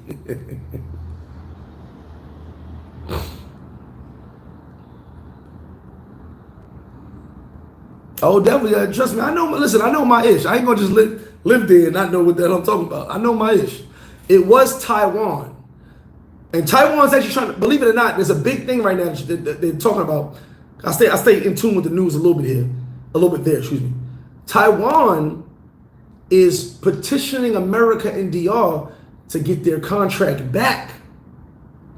China only offered like extra 30 million than Taiwan offered, which it sounds like a lot, but to a country, an extra 30, 40 million is not a lot. Taiwan always had their roots here in DR, excuse me, and Taiwan is actually petitioning to come back, petitioning them to end the China contract and bring Taiwan back. So, I mean, that whole thing was a money grab, I guess, but China ain't doing ish in Dominican Republic. Trust me. You have to understand how these countries work. You can go look up geography and how America literally has bases all around the world to protect ourselves from could-be enemies. So it is what it is. Z, no weird noises today, man, but it was a lot of rain the other day. More music. See you soon, baby. He said they boiled blood and added to it. What the hell? What are y'all talking about over there? I don't know what y'all talking about. But yeah, when they did, it's funny thing is when they did the deal with China, I was kind of confused. Like, China? This DR might be the last country China tries to throw some money in the air because America ain't having it. Like, America got that shit on lock. But it went through, and then when I learned in the end, when you got the Attorney General and people flying down to meet directly with the Dominican president, the new president, you know what it is. They're like, hey, thanks for everything. Here's we'll give you a little jacket. Make sure you read this. Don't get out of pocket. We love you. Get your money from China. Politics is weird. That's why I'm getting into politics. But anyway, yeah, so hope you guys have a great Sunday. Like I said, don't be normal, man. Be outside the box. Be different. Dare to be different. Dare to be different. Now, the next show, we're going to talk about traveling. But so like this, traveling. People tell you don't travel, right? So what I'm going to do, get shot in the hood? not going nowhere, have no experiences in my life? Because I was that guy. I was the guy who said, man, F that traveling across seas. I'm living it up here. P, man, what up with you? Prices are going up too. Yesterday's price is not today's price or tomorrow's price. I'm supposed to not go nowhere because of your fears? And I was that guy. I was like, yo, I got Brazilians in America. I got Colombians in America. I got Dominicans in America. I got Koreans. I got everything in America. I had women all over the place in America. I was more like, why go overseas for that when I got it here? I was that guy. But then when I went overseas, I said, you stupid mother effer. Look what you've been missing out on. I'm learning about cultures, learning about different. I just had a conversation in Portuguese the other day, and I barely speak Portuguese. Like, it was the weirdest thing. My man was like, what the hell? I was like, bro, I'm freestyling. I'm getting it right. You know what I'm saying?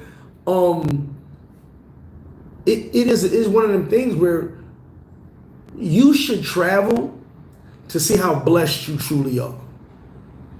And not saying everybody's poor around the world, but to see how blessed you really are. You want to complain about gas prices?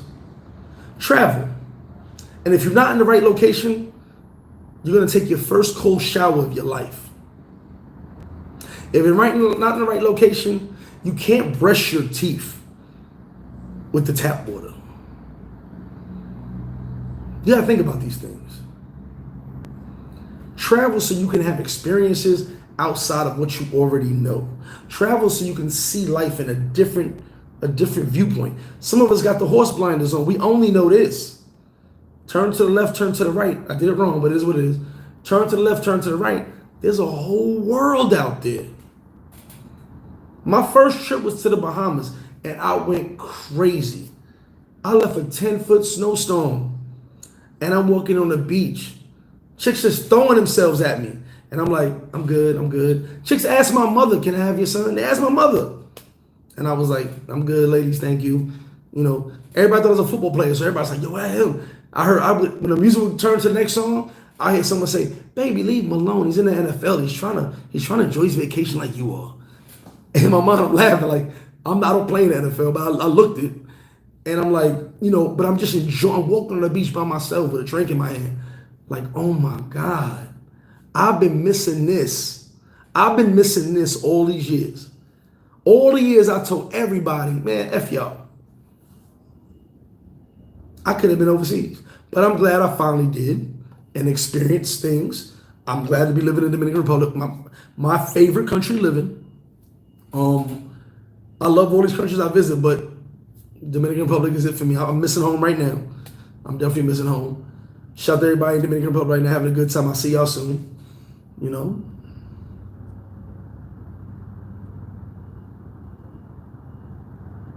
Z, that's what I'm telling you, man. It's like just travel to see different things, different side of life. You know what I'm saying? There's people who live with less who appreciate more. And you have more and appreciate less. You gotta understand that mindset. It's weird. JR said, do you think Sosua Beach should be still? Sosua Beach should be fine, man. I still ain't see no construction Sosua Beach. Let me tell y'all something. Y'all don't want to listen to me. Y'all want to listen to all these people that don't speak. No knock on the YouTubers. I love you guys. If you don't like me, I don't care. But don't tell me what a YouTuber told you who don't speak Spanish. Don't tell me the drunk bar talk at the end of the bar that I've heard for over 15 years. Okay? All the rumors about Sosua Beach, it's been over 18 years. And I don't know that because a lady told me when I mentioned I've been here for 15 years, she said, I've been here longer than you, I've been here for 18 years. Now, I'm going to tell you a funny story. When the president came back to the beach again, he didn't stop my flip-flop this time, but it's all good. They said, and by the way, we're going to make a new police station. As well as changing the beach, we're going to make a new police station. You know what they did? They tore the goddamn police station down the next day. Why hasn't the beach got touched yet? Why hasn't the beach gotten touched one time? I'm just saying. They tore the police station down. The police station is gone. There was a bulldozer there the next day. I know because I had to stop in traffic, and I'm like, what the hell's going on here? And he had to back out and go back and knock the building down and scoop it up. So you mean to tell me all this money, which, have you guys heard the new news? Have you heard the new news in the Dominican Republic? It's Sosua, excuse me. The $10 million aqueduct. Oh, your favorite YouTuber didn't tell you about that. The $10 million aqueduct, which is coming for clean drinking water. I wonder how much of the beach budget's coming out of that. Clean drinking water on the North Coast. I bet that project is done pretty fast. But we're 18 years with the beach now. 18. I mean, I keep repeating myself because next year there's going to be another video. Oh my God, the beach is closing. And we're going to be like, oh, again. I'm like, oh, 19 years. But none of you motherfuckers listen to me. But every time someone make a video, the beach is closing, y'all. Beach is closing. Shucking and jiving. But did your favorite YouTuber mention the new aqueduct? The project starting in 2 months to give clean water to the North Coast, drinkable faucet water, drinkable tap water? Nah. And I didn't even make a video about it because I knew once I did it, every YouTuber was going to do it. So I just said it. I'm going to see who does it first. And nobody fucking did it because they're not in tune with what's going on. How about them apples? So yes, they're making an aqueduct for clean, attainable drinking tap water. In 2 months, they're going to start. It should be about a year-long project. And you'll be able to have drinking water on the North Coast out of your tap. They're going to do it with the whole country. They're going to start with the North Coast. Did any YouTuber tell you about that? No. I'm in tune with what's going on. And like I said, with the beach thing, 18 years, I heard all the drunk bar talk. Oh, one family owns the beach, and the president bought the beach, and they gave the land, and then the aliens came, and the fucking rocket ships, and then all this. I don't give a fuck about that because it hasn't happened. I saw the plan for the plaza. I was gonna post it, but I was like, this is the worst idea ever. This plaza plan. And it would cost so much fucking money, and the beach would be closed for so long, it's not even funny. So if this plaza plan for the beach would literally shut down the country's main beach, one of the main beaches in the country, for maybe 2 years. You think they just shut a beach down for 2 years? And everything's gonna be, go back to normal? The plan I saw with the boardwalk and this and that shit looked dope as hell. But that ain't no 2 months. That's something like maybe 2 years. Use your head, people. If a person don't speak Spanish, they can't tell you much about the Dominican Republic because they're getting info from drunk guys at the end of the bar. They get info from a motor concho. I don't need no info from motor concho. Ain't nothing motor concho tell me. All they know is what everybody's talking about on the corner. I don't want to hear what's going on in the corner. Let me get some real solid info over here before I report it to you.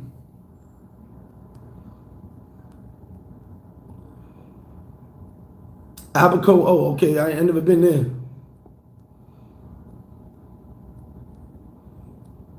I definitely want to go to Africa. Facts, Mr. Dacus, it definitely hits different. My first time, my ex-girlfriend, first time she grabbed a mango, I was like, what's that? I didn't realize her crib had mango trees right there. I'm like, oh, we got mangoes. Oh, shit. Style Sweet, what up? Yeah, avocados falling down, boom, you hit it hitting the roof.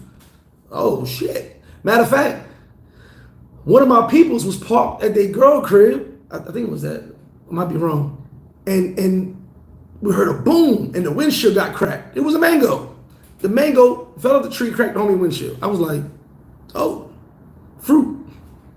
Thanks God. You know what I'm saying? So, like I said,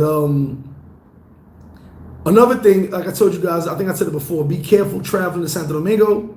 They got the new system where you do the facial recognition and your passport and your thing, your boarding pass. That shit, if you got a lot of people there, it's gonna take forever. Give yourself time. Can you imagine thousands of people scanning this, scanning that with their face? That shit's crazy. Luckily, when we went through it, I knew about it, so I went early.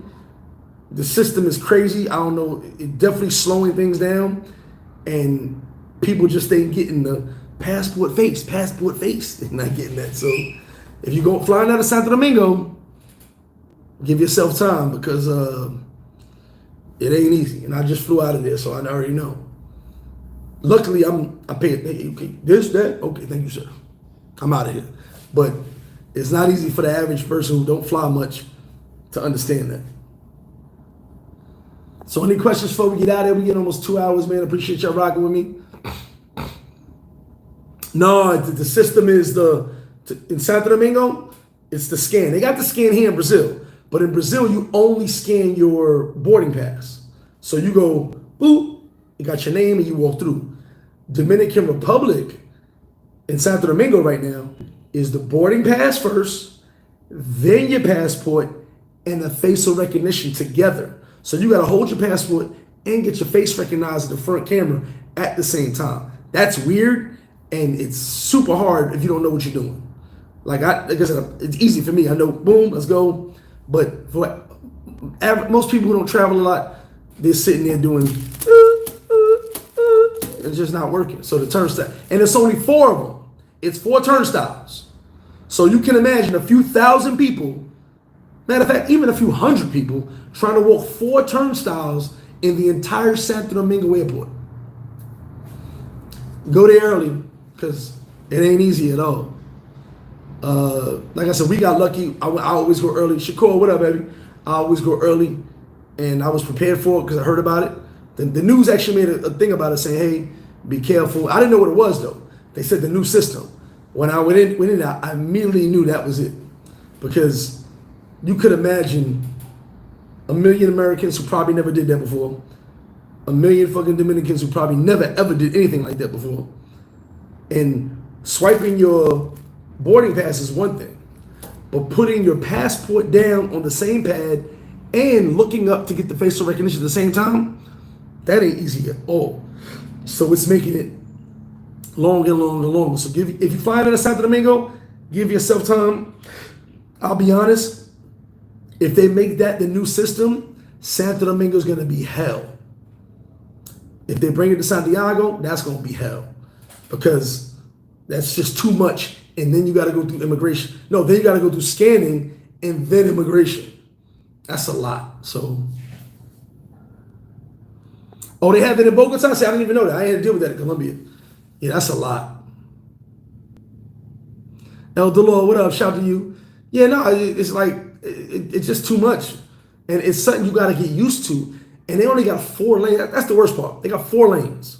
If they had like 6 lanes, 10 lanes, like in Brazil, domestic is like 7 lanes for the swipe. Domestic's like 7 lanes. International's like I think 10 lanes. I think. No, I'm lying. 7 lanes too. But you only swiping your boarding pass. That's it. DR got the facial recognition shit. That shit is weird. Is that what it's like, Dredge? Okay, Dennis Strong, appreciate you. Is that what it's like? I don't have global entry, so I don't know. But global entry, everybody ain't got global entry. So that's different. There's only going to be a few of y'all on that line. You're talking about the entire airport going through international doing that. That's a lot. Heck Love in the building. What up? Yeah, I did something to Panama for 2 days. Stayed in Panama City.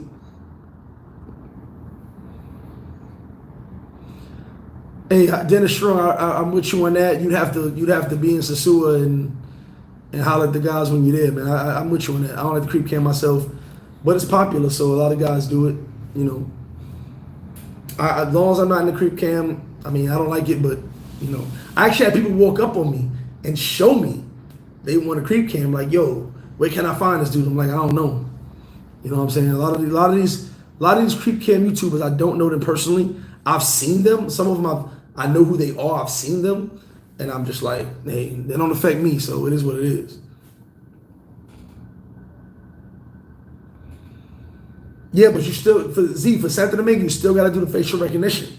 It's the same. It's the same thing. It's passport. You gotta scan both at the same time. Nah, Dennis, I've never seen nobody doing it before. Not personally, no. I've never actually seen no one recording. But that's what a creep cam is. You're not supposed to see it. You know? I don't even know how to do that shit. Like, I don't know how to be like. You would actually catch me creep camming. Because I'd be like, I don't know how to be sneaky, so I don't know what I'm doing. Shout out to everybody can be sneaky. I just can't. I give myself away. I'll be like, because I gotta look. Is it catching? You would catch me. You catch me doing creep cam because I gotta check. No, I ain't recording you. Yeah, I don't know how to be sneaky, so I don't know about that. Different type of lifestyle for me. You know what I mean? Oh, Z, you definitely got good gyms. You got the casino right by FlipFlop, the 3rd floor. That's a good gym, platinum gym. You got family gym all the way down by Envy. That's a good gym. Dennis Strong, if someone saw those creep cam dudes, they definitely would have an issue. I can pretty much. My internet acting up again. Grego, what up, baby? Shout out to my Secret Service, Grego and Jay Clyde, my homies. Yeah, I don't know. I guess I don't indulge in that. So each his own. I will tell you, if you do see yourself on a creep cam, one YouTuber did reach out and tell me. You can contact them and they'll take the video down. Mike Coop, what up, Mike? Shout out to Mike. Yeah, they said they'll take it down. So if you see yourself on a creep cam, I guess you can holler at the YouTuber. Some of them said they will. Well, one of them said they will take it down. I would hit them up personally. Hey, I'm in that video. Do you mind taking that down? See what they say. You know. I haven't seen no TMI creep cams. Not that I think. I can't lie on that. I haven't really seen that. I won't lie to you. See, I haven't seen TMI video recently. Z, if I see myself on a creep cam, I'm finding that person. You better believe it. I made it clear on over 10 videos. If I see myself on a creep cam, especially if I'm doing some fuckery, I'm finding that person and we're gonna have a problem. And it's easy to find somebody. If I want to find you, I'm gonna find you. So that's easy. But I'm gonna let it be known. And I'm pretty sure every single YouTuber knows it. It's gotten to their ear at some point. If I'm on a creep cam and I'm doing something I probably shouldn't be doing, and it goes on the internet, I'm going to find you. I got a few pictures of some of these creep cam. I got some, like, certain dudes actually found who they were and sent me pictures like, yo, that's homie right there. I saw him. Some dude went on the roof and recorded one time. Dude was taking pictures of while he's recording so they know who it is. As long as I'm not in that shit, I'm good. Because if I'm out on the streets, I'm probably doing something I shouldn't be doing. I'm not going to lie about it. Probably not. Or it's going to, let me fix that. It's going to look like I'm doing, that's what I really want to say. It's going to look like I'm doing something I shouldn't be doing. I could be just innocently just talking, but it's going to look kind of crazy. You know what I'm saying? So I got to keep myself safe on that. And I definitely, not a threat, no, non-violent, but I definitely will find me a creep camera and we got some explaining to do. Straight like that. Because I can't have somebody call my phone, oh, well, that's what you're doing now? Oh, wait, time out. I don't even know what you're talking about. Like, I just saw you in a video. I know you see me in the video, true. I know you heard me on the radio, true. Y'all know where I'm going with it.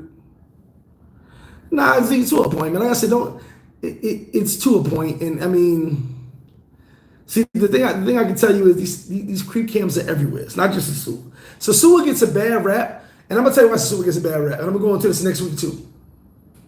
Sosua gets a bad rap because most men have gotten their heart broken in Sosua more than they got their heart broken other places.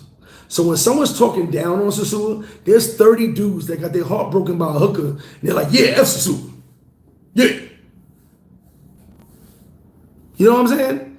So that's why Sosua get a bad rap, because all the dudes that came here fell in love, not all, but most, fell in love, got their heart broke because their girlfriend had a Jose. You know, all the Dominican chicks, they got a Jose.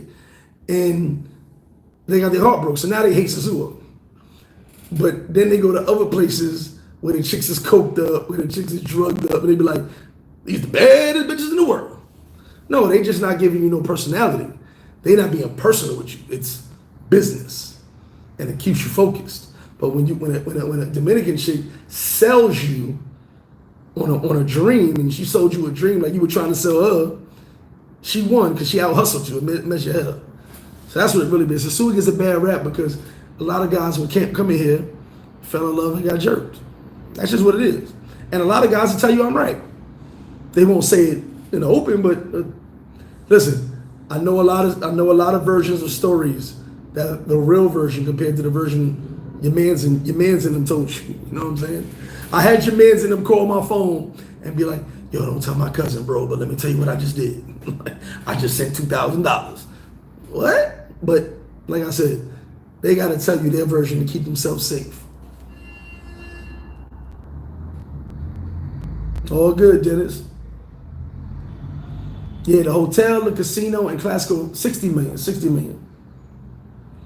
Nah, Dennis, they creep cam everywhere, bro. It's just Sosua gets more views.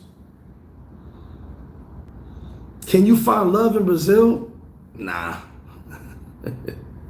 Nah, don't even look for it. Find a love in Brazil. All right. You can find love anywhere. But we've said this a million times about conversation, communication, language. I mean, you know, you definitely can't find no love in Colombia. Like that's the worst place to look for love is in Colombia. You're probably gonna end up with scopolamine, drugged up, all your shit gone. Shout out to the Christopher Colombians. But matter of fact, all right, case in point, y'all think I'm joking with this. I'm being serious. And I'm not knocking Colombia. All my guys have fun in Colombia. Got some paradiselyfe guys there right now. People brag about Colombia. Today, this morning, at 8 a.m., I'm in a group. I'm in a few groups. And the dude said, I guess this group is scaring these girls. And someone's like, what do you mean? We haven't had a drugging in 2 days online. Someone posted, oh, my man got drugged yesterday. He just didn't want to post it. Viva Colombia. Anyway, you shouldn't be looking for love in these spots. I mean, you know, especially if you're a visitor. If you're only visiting once in a while. Like me, I don't travel. Listen, I don't travel for women. I travel for experiences. You guys saw the soccer game. Like, I'm about experiences. But if I did travel for women, how would I think a woman loves me when I only come to this location once every couple months? Even when I travel to the DR every 2 weeks, still was every 2 weeks. You know what I'm saying? I'm still going home. She's still living while I'm not there, right? I'm away now. You think I trust any chick back in DR right now? Come on. I use more common sense than I use. What's it called? I use more common sense than incense, and I love a good smelling room. I'm not stupid. I remember someone made a joke one time. A chick, she told me, how can I cheat? What she say? How can I cheat on you when I'm with you all the time? To go to a hotel, because I've done this. To go to a hotel, pay for the hotel, take your clothes off, smash, leave, go your separate ways, takes less than 30 minutes.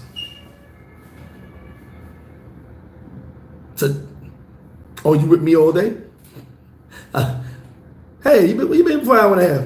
Oh, I was just getting some milk and cookies. Oh, where's the milk? So like I said, but I'm not big on trust, so it is what it is. If I was big on trust, you see a lot of different things in Sosua, but I'm not big on trust. J Mar, what's good? Well, see, believe it or not, and I'm gonna talk about this next week. A lot of Brazilians that my man was kicking it with, and I've met down here, they all over. Like y'all talk about simps.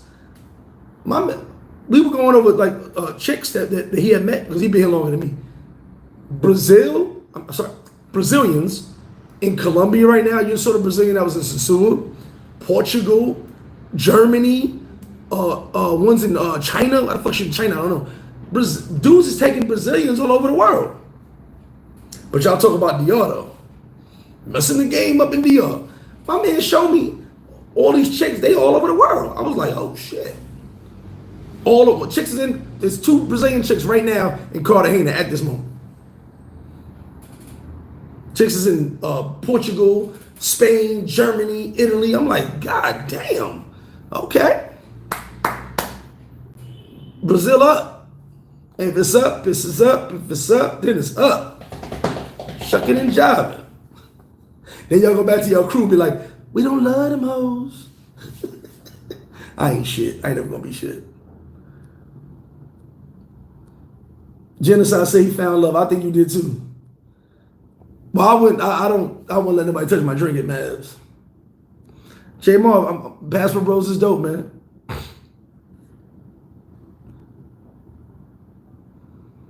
But Triggs, hold on, listen. Triggs said it's women in the States that you date still cheating on it. Listen, guys, understand this. Stop putting a country thinking they all hoes in that country. Stop that. Because some of y'all have Susie Homemaker at home, and as soon as you go to work, she's getting smashed. I know because I was the guy smashing her. So it'd be weird when y'all think Brazil, Colombia, DR, they hoes. I'ma smash that. They got boyfriends. What about America? The same as I say America got beautiful women, hoes is hoes. They gonna cheat too.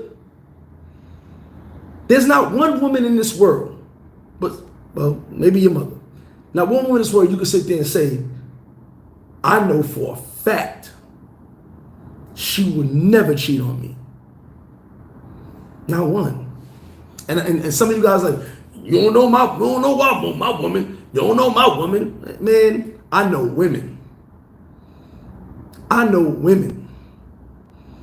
My ex-wife was probably one of the most perfect women I've ever dealt with besides my ex-fiance in DR. Perfect, meaning catered to me. Everything was about me. Dealt with a lot and still dealt with me. But at the end of the day, when she cheated, she didn't cheat because I was cheating. She cheated because all the pain I put her through in the 10 years when I was a piece of shit, before we got married. Hello, that don't make no sense to me, but it happened. My ex-fiance in DR, probably the most perfect woman I've ever met in my life. She could do no wrong, no wrong.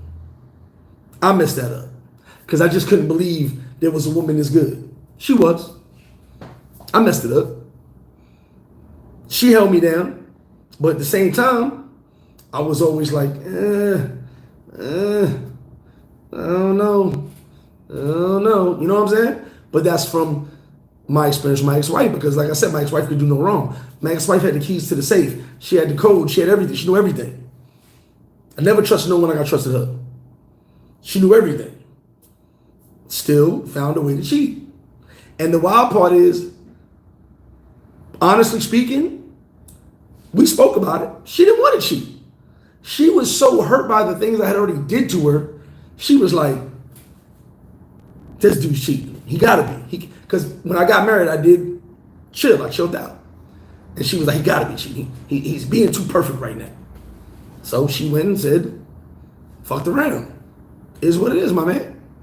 You know, so like I said, for me, don't be thinking, oh, it's what is a country.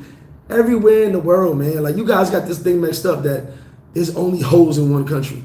There's only disloyal chicks in one country. There's only lying chicks. They're everywhere, man.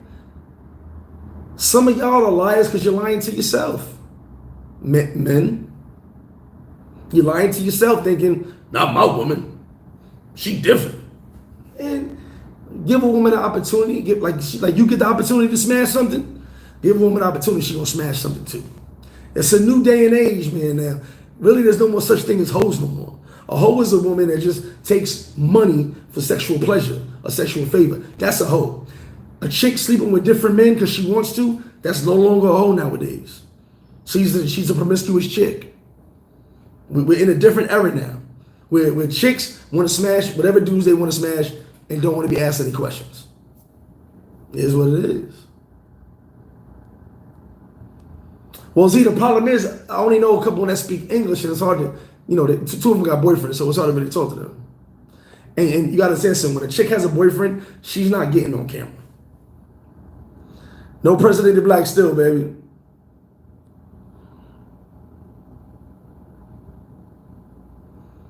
Oh, I just used up my internet. I ain't trying to shatter no dream. I'm telling the truth. I ain't telling you go home and kill your wife in America. I ain't saying none of that. But don't think she is better than a chick in the street, because I'm going to tell you why. I'm going to tell you why Susie Homemaker is not better than a chick in the street.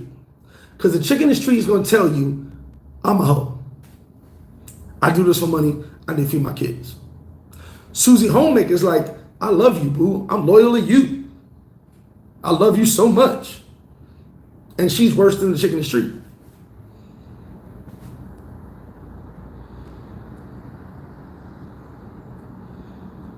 No more whole facts. No, ain't nothing wrong with that, Nudine, but Brazilian chicks is winning. They all over the map. They winning right now. I guess you don't need a visa, so I guess. Ain't nothing wrong with that. Me and my man was talking. He was showing me his Instagram, and I actually have something on my Instagram. So I was like, oh shit, yeah, they over here, they over there. Oh, that's dope. Like, they traveling the world. It's definitely fun in Sosua, bro.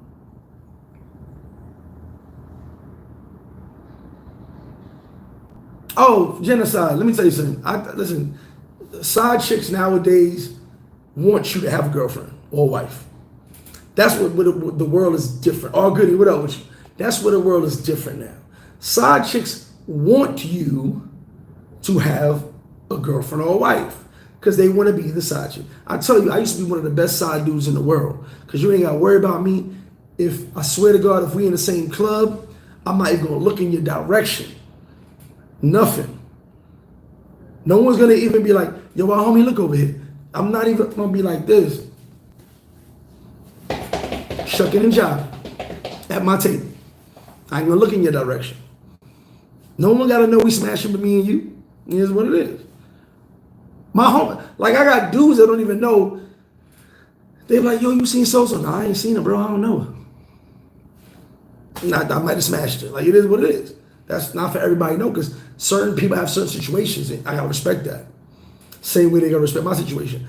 I told you, when I deal with a chick, and I find out later, like she don't tell me in the jump she got a dude, and I find out she do got a dude, whether it be sending her money, whether it be she talking to him all the time, they supposed to be internet boyfriend and girlfriend. There's a lot of that, internet boyfriend and girlfriend.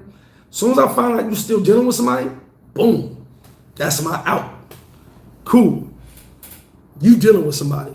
We not really together. We're just fake together for your friends and family to see, because you're gonna go to a resort with that guy as soon as he comes into town. They won't see him. I'm your poster boy, but he's the one paying the bills. Salute. Go ahead, I'm good. And that goes down everywhere. You got dudes out here buying cars, buying cribs, all that. And the chick is with someone else. You bought her the whip, but she's driving the homie around with. I told you guys, mad beds, mad couches, I broke them in for y'all. Y'all bought all living room sets. I made sure it worked. But it's all good, man. Like I said, we're going to talk about that some more this week. Stay tuned. I'm definitely going to have a dope show when I get back to DR. I wanted to do a beach walk today, but like I said, the internet, you guys see the internet was acting up twice today. It is what it is, man. This internet has been terrible today. I mean, well, terrible this trip, excuse me. But any more questions before we get out of here? We're over 2 hours. I'm going to get up out of here. Probably hit the beach up. Jackson G in the building. You late, but you here. I did start the show a little early because the time difference. I couldn't get the time difference correct. Oh, Z, hell yeah. But hold on. In that same sentence, Z, I will say this. I've had dudes argue me down about their chick. And when I confront them, be like, yo, homie, she a hoe. They be like, nah, son. Then I'm like, but homie, I know you. You only talk to hoes. Like that. There's certain men that can only talk to prostitutes. Let's open it up now. Put the cat out the bag. There's certain men, and there's no knock, I don't knock it, that can only communicate with women they can buy. Okay? But don't tell me I got the baddest chick. Look at my regular chick. And then later you be like, yeah, you're right, you know I'm a trick. All right, cool, be a trick. I'm cool with that. But it's weird when dudes be like, I get the baddest bras. No, you buy the baddest bras. It's a difference. You gotta understand. You understand the difference in getting and buying. I've always gotten women. I'm not rushing to buy no women. You know what I'm saying? And like I said, I'm not knocking nobody, but I'll be seeing dudes living in an alternate universe. What is it called? The not the metaverse. What was it? Doctor Strange? The multiverse. In our world, that's a hooker. In their world, I love her. The fuck? Yeah, I mean, there's nothing wrong with that. I know. Listen. I done been with dudes, and he's watching. He know he gonna give a thumbs up in a minute.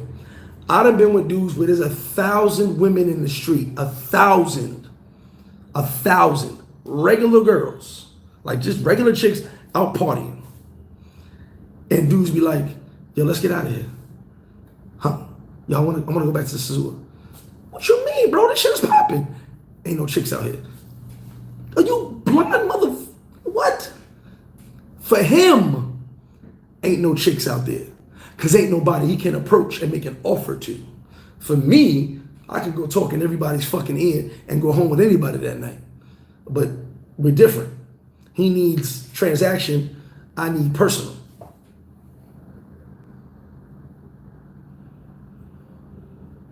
DX, yeah, don't tell guys that. Yeah, if some of you guys don't announce when you come into town, you'll get a whole surprise when you get to town. You just pop up. I've had dudes do it. Matter of fact, I'll never forget, one of my good friends, he popped up and he couldn't reach his chick. So we chilling, and I'm like, oh man, I hope this chick is not wilding out, because I think he gonna kill her if he finds out. And we having fun, we just talking. And I keep changing the subject over. He's like, yo, she answered the phone. I'm like, nah, son, it's cool, don't worry about it, son. Da, da, da. And luckily she was in the salon. Like, it was no BS. She was in the salon. He even told me, I smelled her hair. She was in the salon. And she finally answered the phone. She was like, yo, I tell you I was going to the salon today. And my phone was down. I'm getting my hair done and all that. She was like, I'm leaving the salon right now. What's up? You here? He was like, where you at right now? Pulling up right now. She was like, yeah, take my location. I'm right here. I'm outside the salon. He pulled up. He was happy as hell. But it could have went the other way. And she wasn't in the salon. She was getting saloned. Right? Whatever the fuck that means. And he takes care of it, so it would have been something crazy. You know what I'm saying? So I would say, I'll tell dudes pop up, but listen, I don't want, if you get charges, I'll send you a lawyer. I don't think everybody should pop up.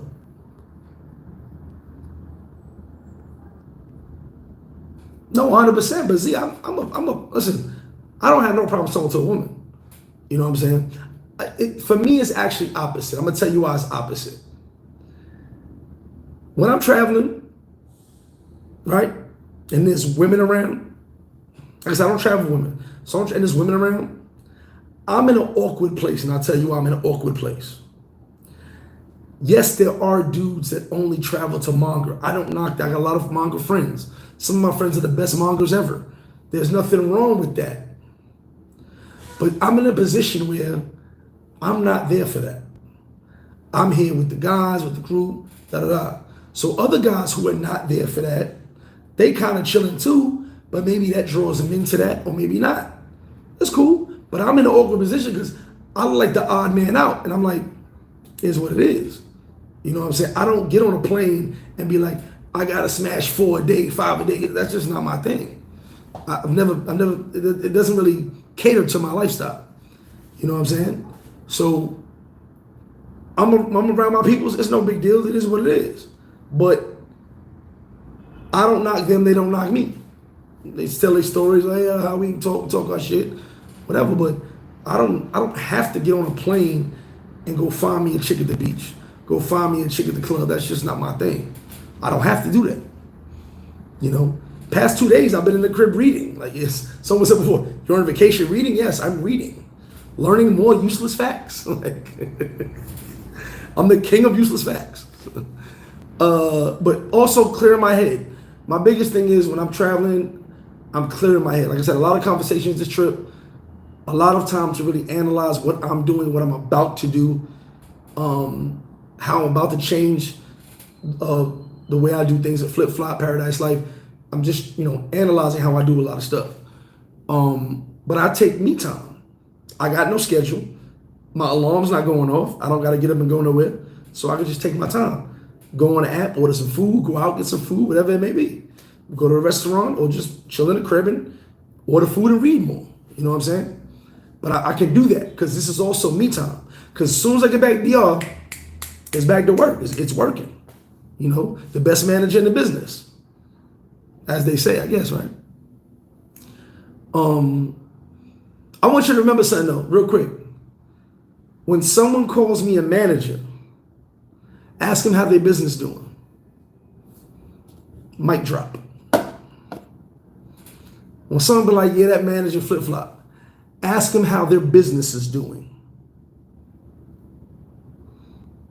I'll wait.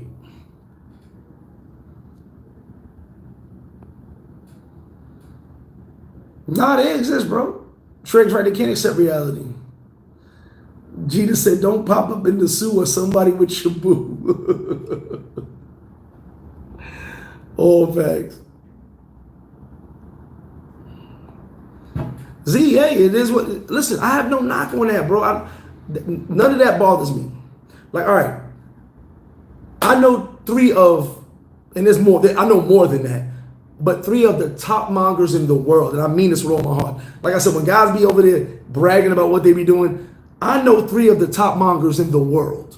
Like, there's nobody better than them, and dudes always applaud them like, damn, you know what I'm saying? Like, you do it well.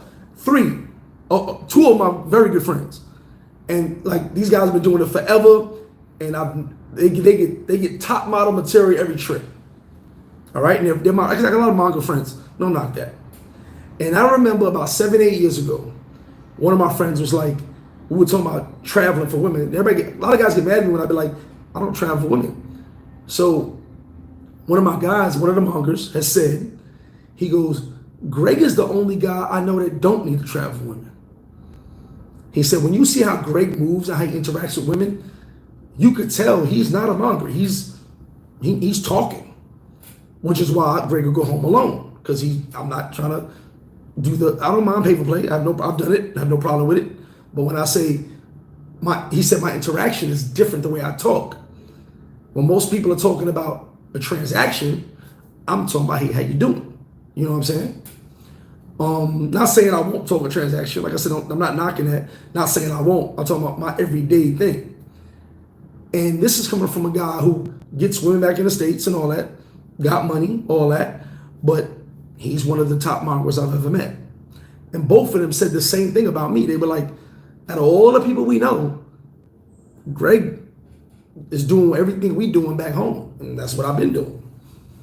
Not to knock nobody, not to pat myself on the back, but my interaction with women is different. Listen, if we had a whole club, I'm going to talk to hoes. Am I leaving with nobody? No. But I'll talk. I got to see if I still got it. Do my little chatty patty. See if I still got it. You know what I'm saying? Do my little interview real quick. Hey, what up? Or maybe interview her for you. It is what it is. But that's not my end game. My end game ain't just go, hey, let me go grab a hoe. That's just not I love when I see guys doing 3-4 a day. I'll be like, oh man, my back hurt. Think about that, but it is what it is. Die line, down. There you go. You know what I'm saying? So everybody's different. Everybody's different, and that's what we gotta understand as men, especially the men. No one travels for the same purposes. I remember me, and I'm not gonna say his name. He's always in here. We were in Colombia, and someone made a little slick comment. Yo, why flipping him ain't grab no chicks? And homie was like, we chilling, having a good time.